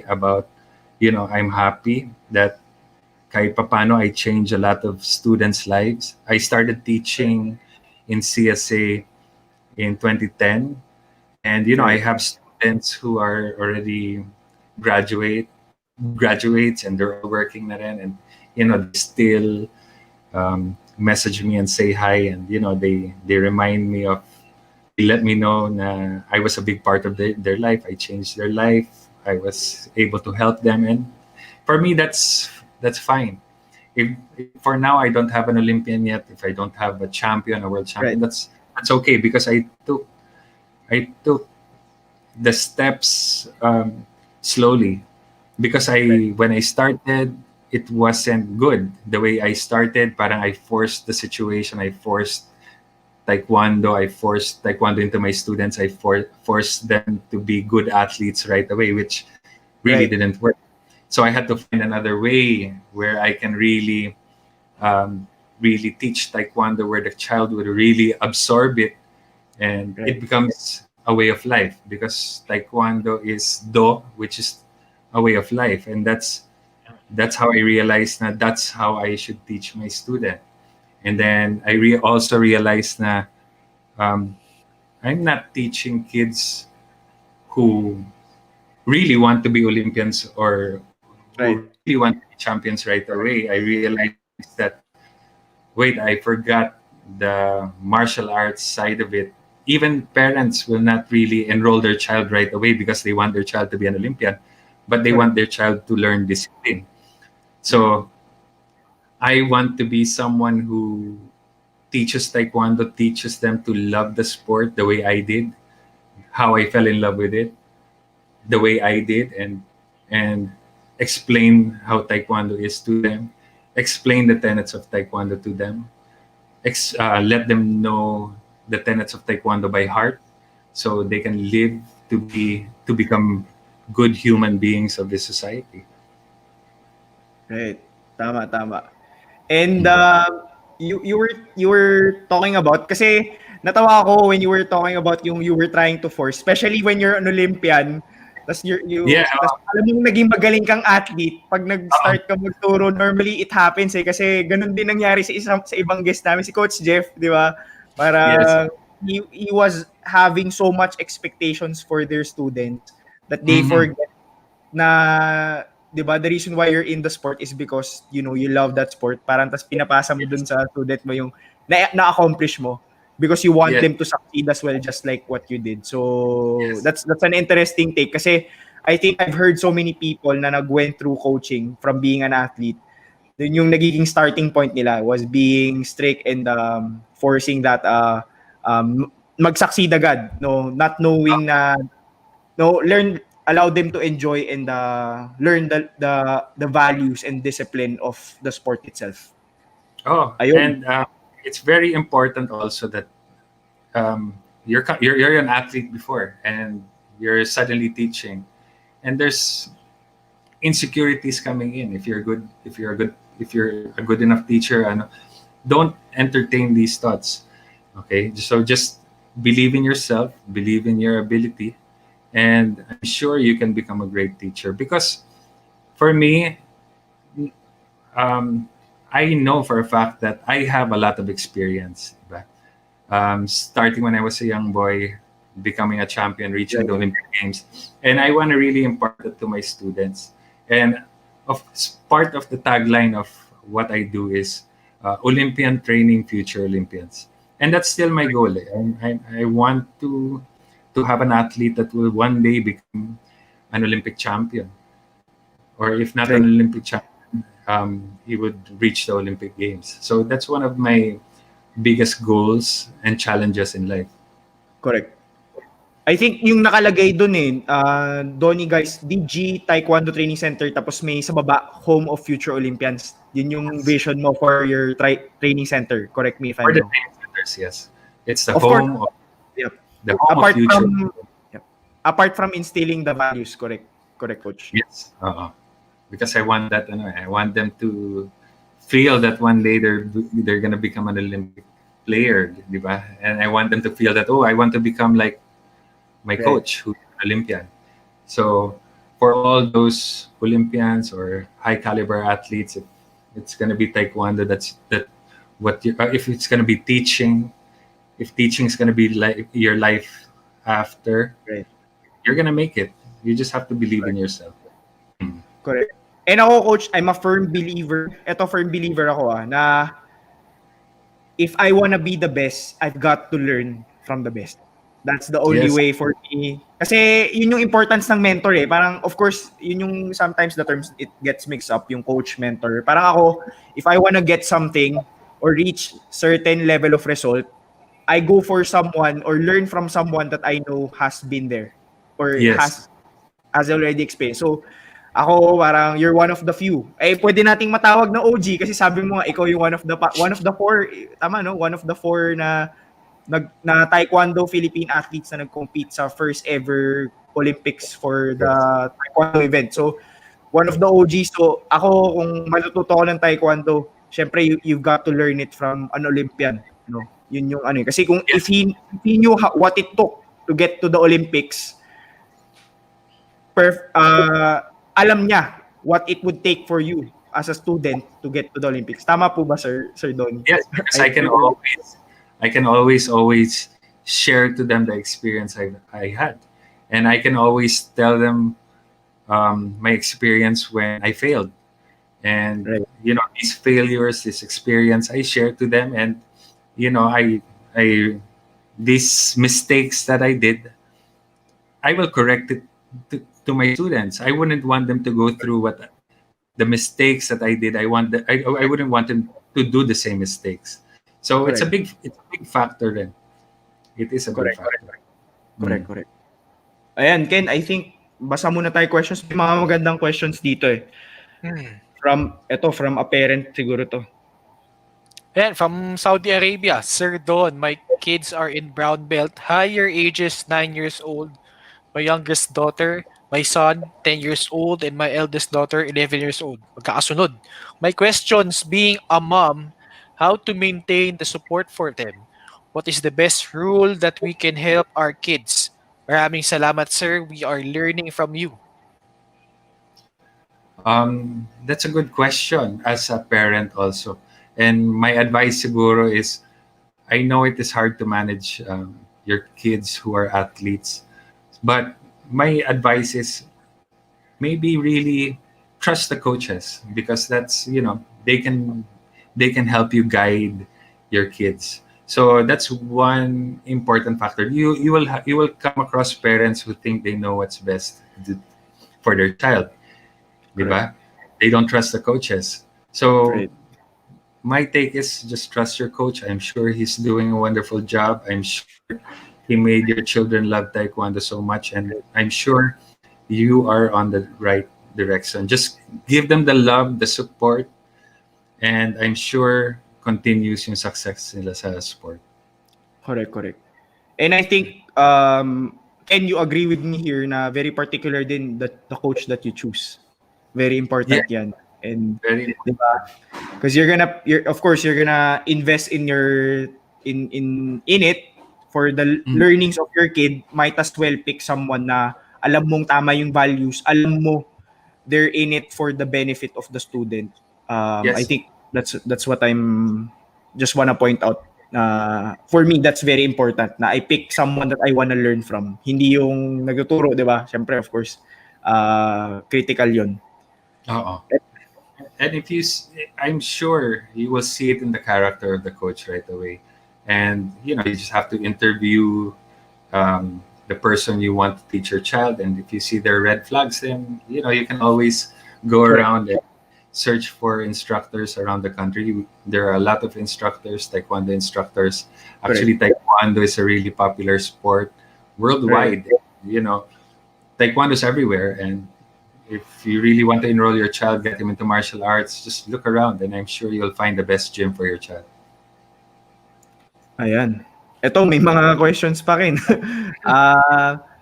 Ito, may question si Gab Ferreras. Yeah. Paano nyo pagsasabayin ang pagiging instructor ng Taekwondo at coach pa ng Kickboxing national team na humakot ng medalya nung SEA Games, lalo na nakafocus na sa online training and classes? May duktong pa siya. And meron din kayong mga sinalihang virtual competitions, ang mga students ng Donnie Geisler Taekwondo Training Center, lalo na yung unika-iha mo na si Frankie. Yeah, so how do I balance everything in short, right? Right. Well, this pandemic, really is a new type of environment that we're in. When I started the online talaga, I really started Zoom just to give my students something to do while we're still in this situation of the pandemic. And my main goal was really to just give them an activity while hindi pa face-to-face. But unfortunately, the situation got, longer. The Right. Correct. pandemic might last till next year. So I have to sustain that for my students. And when I started the online Zoom, it was free for 2 months. I actually did it to support my coaches because I have a huge coaching staff. And I started free, and then I started to ask for donations so I can at least help my coaches who didn't have work because of the situation. Then come June, I had to start, asking for tuition fee just to sustain my expenses when it comes to electricity, all this and that. Actually, we're not making anything right now. It's just really for the operational expenses, my manager, marketing. It's just that. But what I'm really hoping na next year will be, I'm really hoping na mapabilis tong natin na where we can go back to how it used to be. Now, jumbling everything together. Kickboxing. I started naman kickboxing in October. I'm grateful to our Secretary General Wharton Chan who got me into the sport. I actually thought about it in October kasi handling all my chapters was, a bit hectic. But I saw it as an opportunity, so I grabbed it. So I became, one of the coaches for the athletes in boxing for the Southeast Asian Games, and it was Right. fun. It was something new. It was a different culture. I wanted to, learn. The sport was interesting, and I'm so grateful that I'm a part of the team. And it's a growing team because even now, even though I'm really busy with my virtual classes, I still Right. make time 3 times a week to see Correct. aspiring athletes who want to become national team kickboxers and even the national team kickboxing team that we monitor. So it's a challenge. And of course, juggling with activities because I have to have activities for my students. So, of course, we joined the Philippine Taekwondo Association activities, national competitions. We join online. And even my daughter, who I'm grateful because she Right. loves Taekwondo the way I do. And she's very talented, and I know she has a good future in the sport. So, and balancing the current situation problems that I have, Right. which I'll just, I'm sure they know what I'm going through. Yeah. It's a big challenge, but I'm here to persevere. I'm here to not turn my back on anything. If it was done, if something wrong was done, I'll look into it and we'll deal with it. It should be dealt with the right way, in the right venue, and we're gonna go through it. And I'm glad that um, now it's not face to face. What happened to me recently was not a joke because I'm being expelled from an association, Right. and it's no joke because that's my life. My life is teaching taekwondo, and my goal was just to also live a life where I'm free to do my passion, which is teaching at the same time, um, sharing inspiration to my students. Diba? If I want to put up a business, I siguro it's free. We're living in a free country where I can, have a business and create my apparel, uniform, whatever I want. But of course, I do it the right way. And Right. when you're asking for it, when you're going through the right channels just to get these accreditations and it's not given to you, then I don't think it's wrong if you will question these things. Right. It's not wrong if you're gonna fight for your rights. It's a noble thing actually because we cannot always just sit back and just let these things happen to you. So I'm Right. glad that I have good people supporting me, my wife who's a fighter, my Right. best friend who's my counsel, my lawyer who's supporting me through these challenging times because it's a different situation. I'm an athlete, I'm a teacher, I'm not, who's trying to do business, and you know politics is not my language. But if I have to if I have to really um, go through it and find out and show the truth, then I will do it because that's what indomitable spirit is all about. That's what perseverance is all about, and that's what martial arts is all about. Right. Sir Donnie, I think what I got from there is yung fighting for your truth and Yeah. fighting what you believe in and fighting for your values. Yes. I know it's tough then for, of course, for you, knowing na parang double nangyari, nagkaroon ng pandemic and of course the situation right now. Like, what would it take for you to overcome these challenges that you're currently facing? And parang, what does this fight represent for you? Um, this fight represents the whole name of Donnie Geisler Taekwondo Training Center. Not only that, fight for my students, fight for fight for um, what I believe in and what I can do further and what I can achieve. So um, these trying times, I'm also glad that I have people supporting me and telling me not to give up, because you can easily give up in situations like these. But um, now I have to really stand my ground and just continue fighting till there's no fight in me left. Right. Just like when you competed sa Olympics, di ba? Ay, Talagang hanggang duluhan talaga eh. So, I guess that's something that I really admire because, you know, parang yung life, di ba? It gives you a lot of challenges and obstacles. And there are times that you really wanna quit na and give up. But I guess for you, you're here trying to fight for what you believe in and the values that you feel is your truth. Yun. Yes, yes. Thank you, sir. Thank you for sharing that wonderful message. Coach, Yes. ayun, it's been 6 months already since the pandemic and you've been conducting online classes and hindi ganun kadali yun, Coach eh. Sobrang daming nuances. What have you learned so far being in quarantine for 6 months na?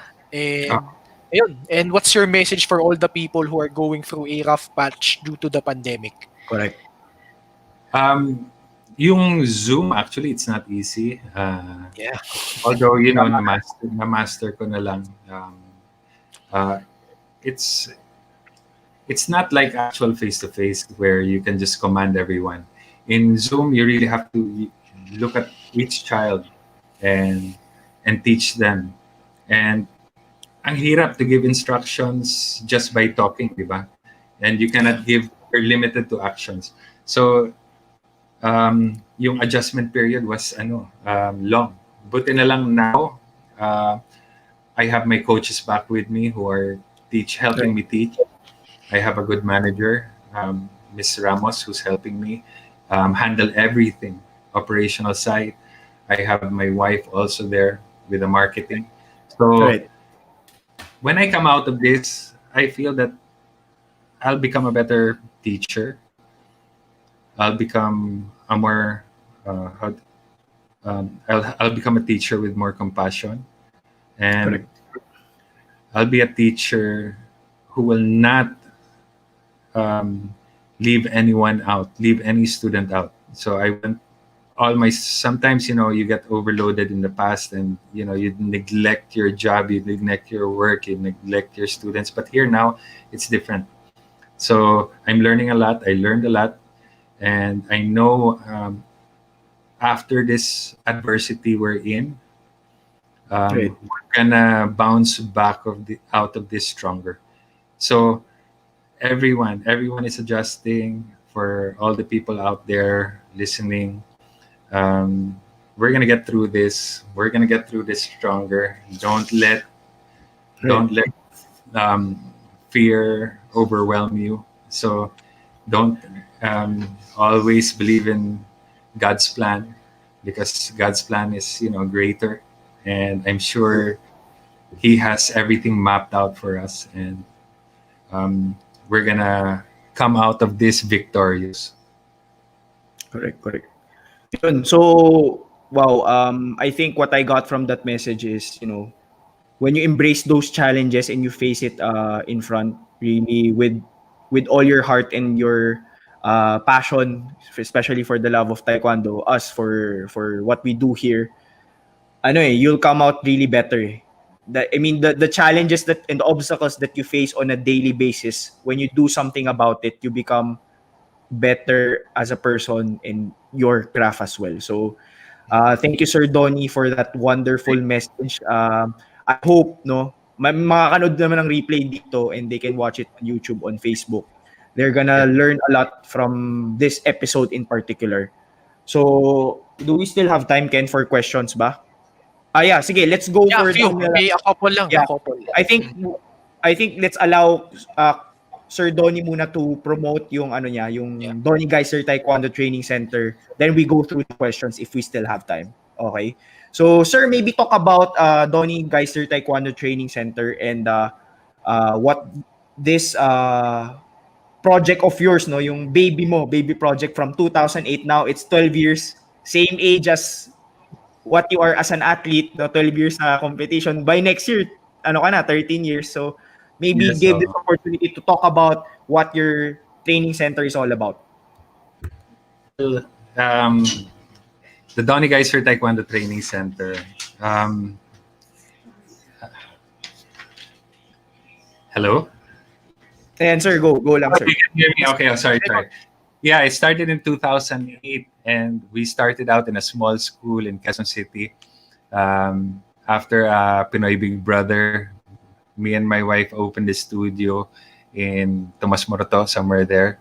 And then I started with Colegio Agustin in Makati. Then that's when my branches started to increase. And then, I had a lot of branches, but now I'm glad that, we started a franchise. So I have franchisees with solid branches. I have DG Parañaque, DG Serendra. We have our DG headquarters in the Upperdeck and DG Makati, and of course the British School Manila and DG Greenhills. So these are active branches right now, doing online as well. But hopefully we get back to our regular training schedule. So at least I have partners also there who are also affected by this pandemic and also wants to get their schools back running, and we can't wait. So if you're interested to enroll your children, check out our page, Geisler Taekwondo Training Center. Also have our Instagram page, Geisler Taekwondo Training Center. Just check them out, message us, and we can lead you to the best branch for your family. Ayan. So, ongoing pa naman yung classes, sir. Correct me if I'm wrong. Ongoing yung classes. Yes. So, Although now they we're can... just online. Right. So, pwede ba silang humabol? Like, parang ganito, they're just gonna join in? Kasi alam ko meron yan, di ba, pag you join per batch, or like you can automatically join agad? Well, anybody can join now, anytime.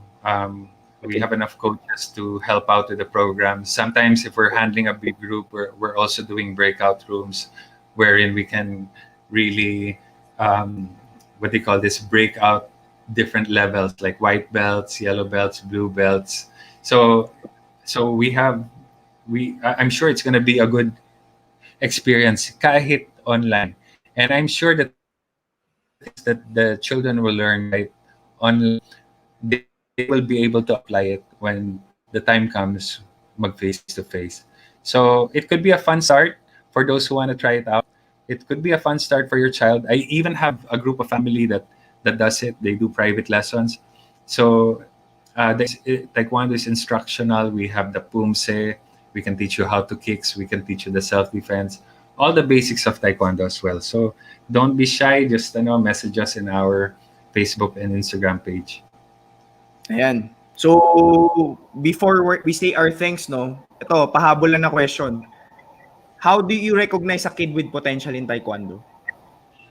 You will see naman a kid who has potential when they're attentive in class, first of all. When you give them an instruction, they can easily kick. And that's how you see it. That's how you see if a child is talented. You can really recognize that talent right away. Right. So, yan, kita naman. Nakikita yung dedication, no, sa pag-practice. I think that's evident naman. So, yun, Sir Donnie, thank you for sharing us your time this evening. And I know there's been some challenges the past couple of days for you and your family, and of course, your training center. Yun, Ken, you have thoughts that you want to share kay Sir Donnie? Yeah, Coach Donnie, thank you. Hopefully, nabigyan justice namin yung journey mo kasi napakaganda eh. Especially yung Olympic stint mo. Not many people really know what you've went through all these years. Right. And special mention na rin yung wife nyo, Coach, kasi lagi siya nagsishare nung mga Correct. promotions namin leading up to the episode. So, ayun, Coach, we're really glad to have you here. Yeah, my number one supporter. Yeah. Ayun, sir, ako rin, I'd like to take Muna time to greet them also. So Yeah, first of all, I'd like to greet my wife, Jen, my daughter Frankie, Yeah. who's watching, my brothers and sisters who's watching, Gigi, brother Mike, my brother Baron, who's also watching, I'm sure. Who else? My ate Anna, and of course my sister in the States, Ate Angel. And of course, I'd like to greet also the people who are helping me right now. Attorney Jay Sangalang of Mario Oreta Law Firms and law firm and partners. I'm very grateful for all the help they're giving me, especially during this time. And of course, who else? Of course, I'll Students. never forget to thank my students, my coaches. Hello, coaches. Mamina, who takes care of everything, and of course, the parents who have never stopped supporting me. I thank you so much for the love, for the trust, and I'll always be there for your children. Don't worry. Nothing can stop me from teaching Taekwondo and sharing the sport I love to your children. So, thank you very much. Yan. Thank you, sir. Ako, Sir Donnie, maraming salamat din for your time, your journey, and your knowledge. I mean, here it's not often that you get to meet someone who's been in their craft for more than 20 years. 12 years as an athlete, and then 12 years as a coach right now for the same particular sport that he competed on. And you're basically a master of your craft. And it's an honor and a privilege to have one of the, if not, I guess one of the best taekwondo athletes that represented our country with so much pride and passion. So thank you, Sir Donnie. Maraming salamat. Know that we're here to support you as well, and to promote your love for taekwondo. Maraming salamat. I'd like to thank the both of you, Dino and Ken, and the production behind it, putting up everything, the ads, the posters, ang galing. And I'm proud of you guys, and keep it up. And I'm sure we have this sort of connection because you're starting this platform, and just keep it up. And I'm sure you guys are gonna go a long way, especially podcasts. I love listening to podcasts, and so far I see that excellent. I'm just so happy. I'm happy. Thank you. Thank you, Sir Donnie. It's an honor and a privilege. Yeah, let's continue to connect, which we've been doing for our past guests naman. We still support them. We share their post if it's something that can support them as well sa journey nila. Because at the end of the day, why we're doing this is really for the love of the game. And why you're Yes. doing what you're doing is really for the love of the game. So maraming salamat, Sir Donnie. Have a great evening. Connect na lang through chat. Maraming salamat. Thank you. Thank you. My heart Ayan. is here. Thank you. Thank you, Sir Donnie. Maraming salamat. Maraming salamat. Ayan. So, Ken. Thank you also kay Ma'am Jen Geisler for always nakakausap ko din yan, and also for correcting me kasi nagkamali pala tayo sa spelling. So, that's something that I really appreciate din with Ma'am Jen always there. And of course, for being a great wife and a partner to Sir Donnie. Yun, I mean, you're lucky to have that kind of partner that's been there, just like Inaj, of course, kay Ken, supportive sobra dito sa ginagawa natin. Sa'yo, malapit na din. Hindi, wala pa. Matagal pa yun. Wala pa yun. Ayun, Dino, what's your biggest takeaway from the episode? Well, sa akin lang, talaga. I think it's fighting for what you feel is right. Because sometimes, di ba, life's gonna push you over. Life's gonna bring you down, or life's gonna bring you challenges and obstacles for you to face. But it's not there for you. Kumbaga, nandun siya para for you to face and really become a better human being. So, I think, hindi lang naman si Sir Donnie, but a lot of people out there that's watching us are going through some tough times as well. Ikaw rin naman, Ken, I'm sure you went through some tough times. Ako, I've went through some tough times. And right now, di ba, we're going through some tough times as well. So, it's not about avoiding it. It's about facing those challenges and being able to come out as a better person. Yun yung napulot ko talaga dun. Good. Ako naman, bago ko sabihin biggest takeaway ko, may nag-comment, kapwa Olympian ni Coach Donnie. Ayan, ka-achuni lang. Ayan, paano daw yung sa'yo, Boss Dino? Kasi Ah, offline na Heidi. Offline tayo Heidi. Huwag tayo mag-usap. Paramdam ka rin Ayan, sa amin. Na-miss ka na namin dito sa show. Of yeah, course. Heidi, hopefully you're doing well dyan sa Yeah. Malaysia. Ayun, Yeah, and watch yung ano watch yung niya, yung YouTube documentary ano niya. niya, The Stranded Documentary. Champion. Yeah, right. Medyo may Malaysian language lang pero syempre Tagalog and English naman si Heidi. So, yun. Imagine naman yung struggle no being far away from home and knowing Yeah. Filipino, we're tight-knit yung families natin. So, imagine the challenges and at the same time going to compete for the Olympics next year, no. So, Heidi, of course, we're here to support you and we're here to back you. And I think parating na yung YouTube channel niya. Ni Heidi Lindias. Abangan yung YouTube channel niya. Ayun, ang dami daw niya sa dami kong quiz sa school. Of Quiz course. sa school. Accounting, nahirapan daw siya sa accounting. Sabi ko, sabihan mo lang ako Heidi kasi tutulungan. Oh, forte mo yun. Oo, accountant ako eh, 'di ba? So tulungan kita diyan. Ako pa mag-tutor sa iyo eh. Libre pa, 'di ba? Ayan. Ayun, quickly lang, my biggest takeaway is, ayun, ang ganda ng journey ni Coach Donnie. Yun, na-curious kasi ako sa Olympic journey niya talaga eh. But Correct. apart from that, yun nga, Taekwondo is more than just a sport. It's a way of life. And also, binanggit niya yung fear na, dapat harapin mo lang talaga. And yun nga, famous words ni Michael Jordan during his Hall of Fame speech, limits and fear are often just an illusion. So, ayun, sana natuto kayo. I'm sure natuto kayo sa ating special guest for tonight. And kung gusto nyo panoorin ulit ito, or panoorin yung aming ibang episodes with our previous guests, kagaya ni Coach Donnie o ni Heidi, yun, just follow and like and follow our social media accounts on Facebook, Instagram, Twitter, and sa YouTube channel. Yun nga, dagdagan yung subscribers namin, pati followers sa Twitter. Pahirapan eh, no? Pero of course, syempre si Heidi is always there to support. One of our subscribers yan, kung Olympic silver medalist, nag-subscribe sa amin, dapat mag-subscribe ka na rin, di ba? So, ayan, syempre si Heidi, we're always here to support you. Support nyo din si Heidi kasi she's gunning for the Olympic gold medal sa susunod na Olympics. Hopefully, matuloy talaga yung Olympics next year, Tokyo 2021. So, yan. I think we wanna thank also promote ko rin din yung Wonder Project PH. I think it's a project ni Heidi Lindias and also from one of our members here sa team, si Roan Beltran. No, this is a fundraising event, no. So they want to thank and acknowledge si Jeff Gaitan, who's celebrity din yan, personality, and si Ina Asistio for the donation of tablets for students, bicycle for frontliners, and food packs for 200 homeless and street children in Yaman at Bahay ni San Martin de Porres. Also from the donation drive of Heidi Diaz and Ivy Albero McQueen of the Fitness Playground CrossFit Hong Kong for the clothes, shoes, and toys. Ayan.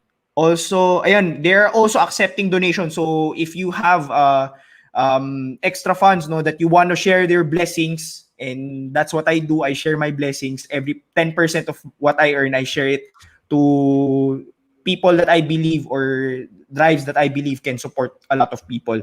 So yun, tablets, they're open. So you can reach out to the Wonder Project PH at Instagram. So these are tablets for students, clothes, blankets, groceries, and toys for different orphanages in Bulacan and for other donation for frontliners.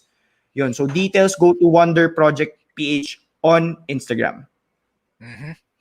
And of course, Dino, gusto mo din i-promote yung Sports Professional Networks Philippines. Of course, guys, medyo tahimik doon kasi syempre stricto ako doon sa post. I'm not allowing selling and promotion stuff there, but you can promote your sports profile here at Sports Professional Network PH so that you can network with fellow sports professionals like Heidi Lindias, like me and Ken, who are members of that group, and other famous sports personalities that are already in that group. So you can join it via Facebook group. Just type in Sports Professionals Network PH and you can just join. Ako na mag-a-accept ng membership ninyo. And then post your profile because pag bumalik ang sports, I firmly believe this is gonna blow up na network group that will allow you to open up opportunities and connect with one another. Mm-hmm. So of course, we would like to thank the following sponsors. So first off is 205 BGC. Follow them on Facebook and Instagram. at 205 BGC, Sarah's Bakery, yummy goodness in every bite, sip and tea, fresh tea every day, Comida Foods. Follow them on Facebook and Instagram, comida.foods, Rice Princess, Avali Packaging PH, and Team Rebel Sports for our apparel. So maraming salamat po. Special mention kay Coach Jeff Perlas. Correct. So guys, if you haven't shared this live, share it so that you get a chance. Kung nag-tune in na kayo kanina pa, share this live so you get a chance to win giveaways from 205 with the chicken wings, Sarah's Bakery with your baked goodies, and Sip and Tea, yung 2 liters ng milk tea. So share it away, guys. Libre lang mag-share. Napakadali and you automatically get a chance. Of course, this is exclusive for Metro Manila residents only due to logistics purposes. Yun. So yun, maraming salamat to our sponsors. Mm-hmm. Yep. So yun, gusto ko lang din pasalamatan ang Dream Team. So maraming salamat Mario Evangelista, our production head, si Juan Beltran, our social media manager, and our creatives team, si Neil Fernando, John Cristobal. Right. Ayan, naglag siya. Si John Cristobal, Isaiah Kuwa, and si Bean Cuevas. So maraming salamat guys for always supporting us and making our episode so excellent. So medyo nawala lang si Ken. And of course, I'd like to take this opportunity also to thank my family, friends, and loved ones who have been there since day one. My family, of course, sila yung unang mga viewers namin ni Ken when I was starting out. So now, syempre nagkakaroon na tayo from Saudi Arabia. So maraming salamat to my family, friends, and loved ones. Of course, kay Coach Gary for making this episode happen because without Coach Gary connecting me with Donnie Geisler, this episode would not have happened and di namin ma-invite si Donnie Geisler as our guest. So maraming salamat Coach Gary he's also a great teacher, one of the best teachers I've ever had sa wushu naman siya, martial arts. You can check him out also. So yun, also thank you rin kay Yanni, kay Kem for always encouraging me, for giving me feedback, and also to the rest of the team. And yung mga bagong members, welcome to the group, yung Dream Team. Kasi nagkaroon kami ng hiring process yesterday. Mm-hmm. And also kay Arsenic, Idol, salamat for supporting us and watching us. Gab Ferreras, thank you. And the rest of the people, sila Carl Santos, sila nagla-like yan palagi, Carl Santos, and mga friends ko nagsusupport sa akin. Maraming salamat guys. Thank you. Mm-hmm. Ako naman, gusto ko pasalamatan as always, my fiancé, Nash Miravalles. Ayun, ang ganda ng setup ko ngayon. Kaso nawala yung ilaw ko. Kaya tingnan yan, medyo nagdilim. So, but thank you, Nadja. Ayun. And of course, gusto ko din pasalamatan yung mga friends ko from Newbies Broadcasting Academy. Lalo na si Sir Noel Zarate and si Sir Jay De La Cruz, always helping me with my craft. And si Dino rin, tinulungan na din nila. So, maraming salamat po. And, eto, promote ko lang saglit. This Friday na, ang Gaya sa Pelikula starring my brother Ian Pangilinan and Paulo Pangilinan, written by Juan Miguel Severo and directed by JP Habak. And of course, I want to send my condolences yun nga sa aking friend si Marlo Fernandez. Right. His father passed away. Lagi yan nanonood ng episodes namin. So Marlo, yun, nandito lang kami. Thank you, Marlo. Mga kaibigan mo. And ayun, stay strong and our prayers are with you and for your father. Ayun, and ano pa ba? Ayun, wala na siguro. Next episode. September 15. Last episode of the month before we take on a 2-week break. 2-week break. Yeah, we're gonna be ako back. Personally, excited ako dito kasi classmate ko to nung high school. Napakabuting tao. A 5-time UAAP champion. Mm-hmm. Sa kalaban natin yun. Karibal ng school ko eh. So, syempre I grew up hating this person kasi syempre he's gritty player pero babalik na tayo ng basketball. Tagal natin nawala, di ba? I think the last one was episode 8. Ngayon sa 17 episode natin, saka babalik tayo ng love ko na sport which is basketball. So I came to hate this person but I came to appreciate him as well because of his hard work and passion for the game of basketball. All right.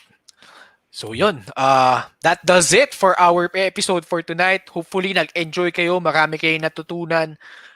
So long, stay safe guys, and see you next week on the next episode of For the Love of the Game. Good night, guys. Bye guys, good night.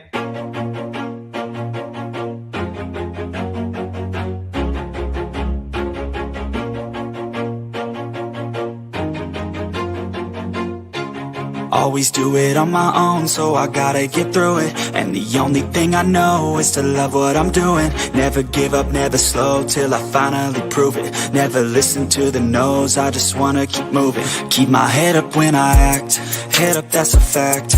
Never looking back, I'ma keep myself on track. Keep my head up, staying strong, always moving on. Feel I don't belong, tell my thoughts to move along. Push myself to be the best, die with no regrets.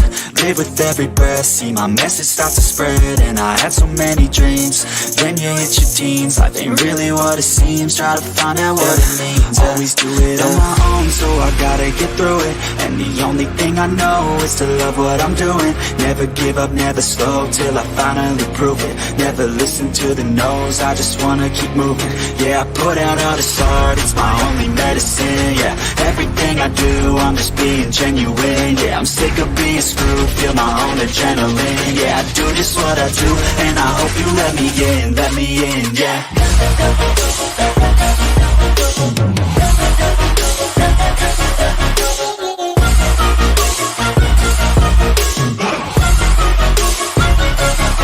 I'm grateful, oh yeah, able, oh yeah, I'm stable, oh yeah, no label, oh yeah, you know me, I have only a path, I'm lonely, but damn, I'm going to win. I don't want no fake love, I want the real stuff. Everybody listen up, cause I'll only say it once. I'm gonna show you all the path, if you want it bad. I'm gonna show you where it's at, yeah, how you can get it back. Yeah, cause I ain't never done, I'll be number one. Working hella hard until I get just what I want, yeah. Rises like the sun, yeah, fatal like a gun. Shooter's gonna shoot and I'm gonna shoot until I won, yeah. Always do it on my own, so I gotta get through it. And the only thing I know is to love what I'm doing. Never give up, never slow, till I finally prove it. Never listen to the no's, I just wanna keep moving. Yeah, I put out all this art, it's my only medicine. Yeah, everything I do, I'm just being genuine. Yeah, I'm sick of being screwed, feel my own adrenaline. Yeah, I do just what I do, and I hope you let me in, yeah.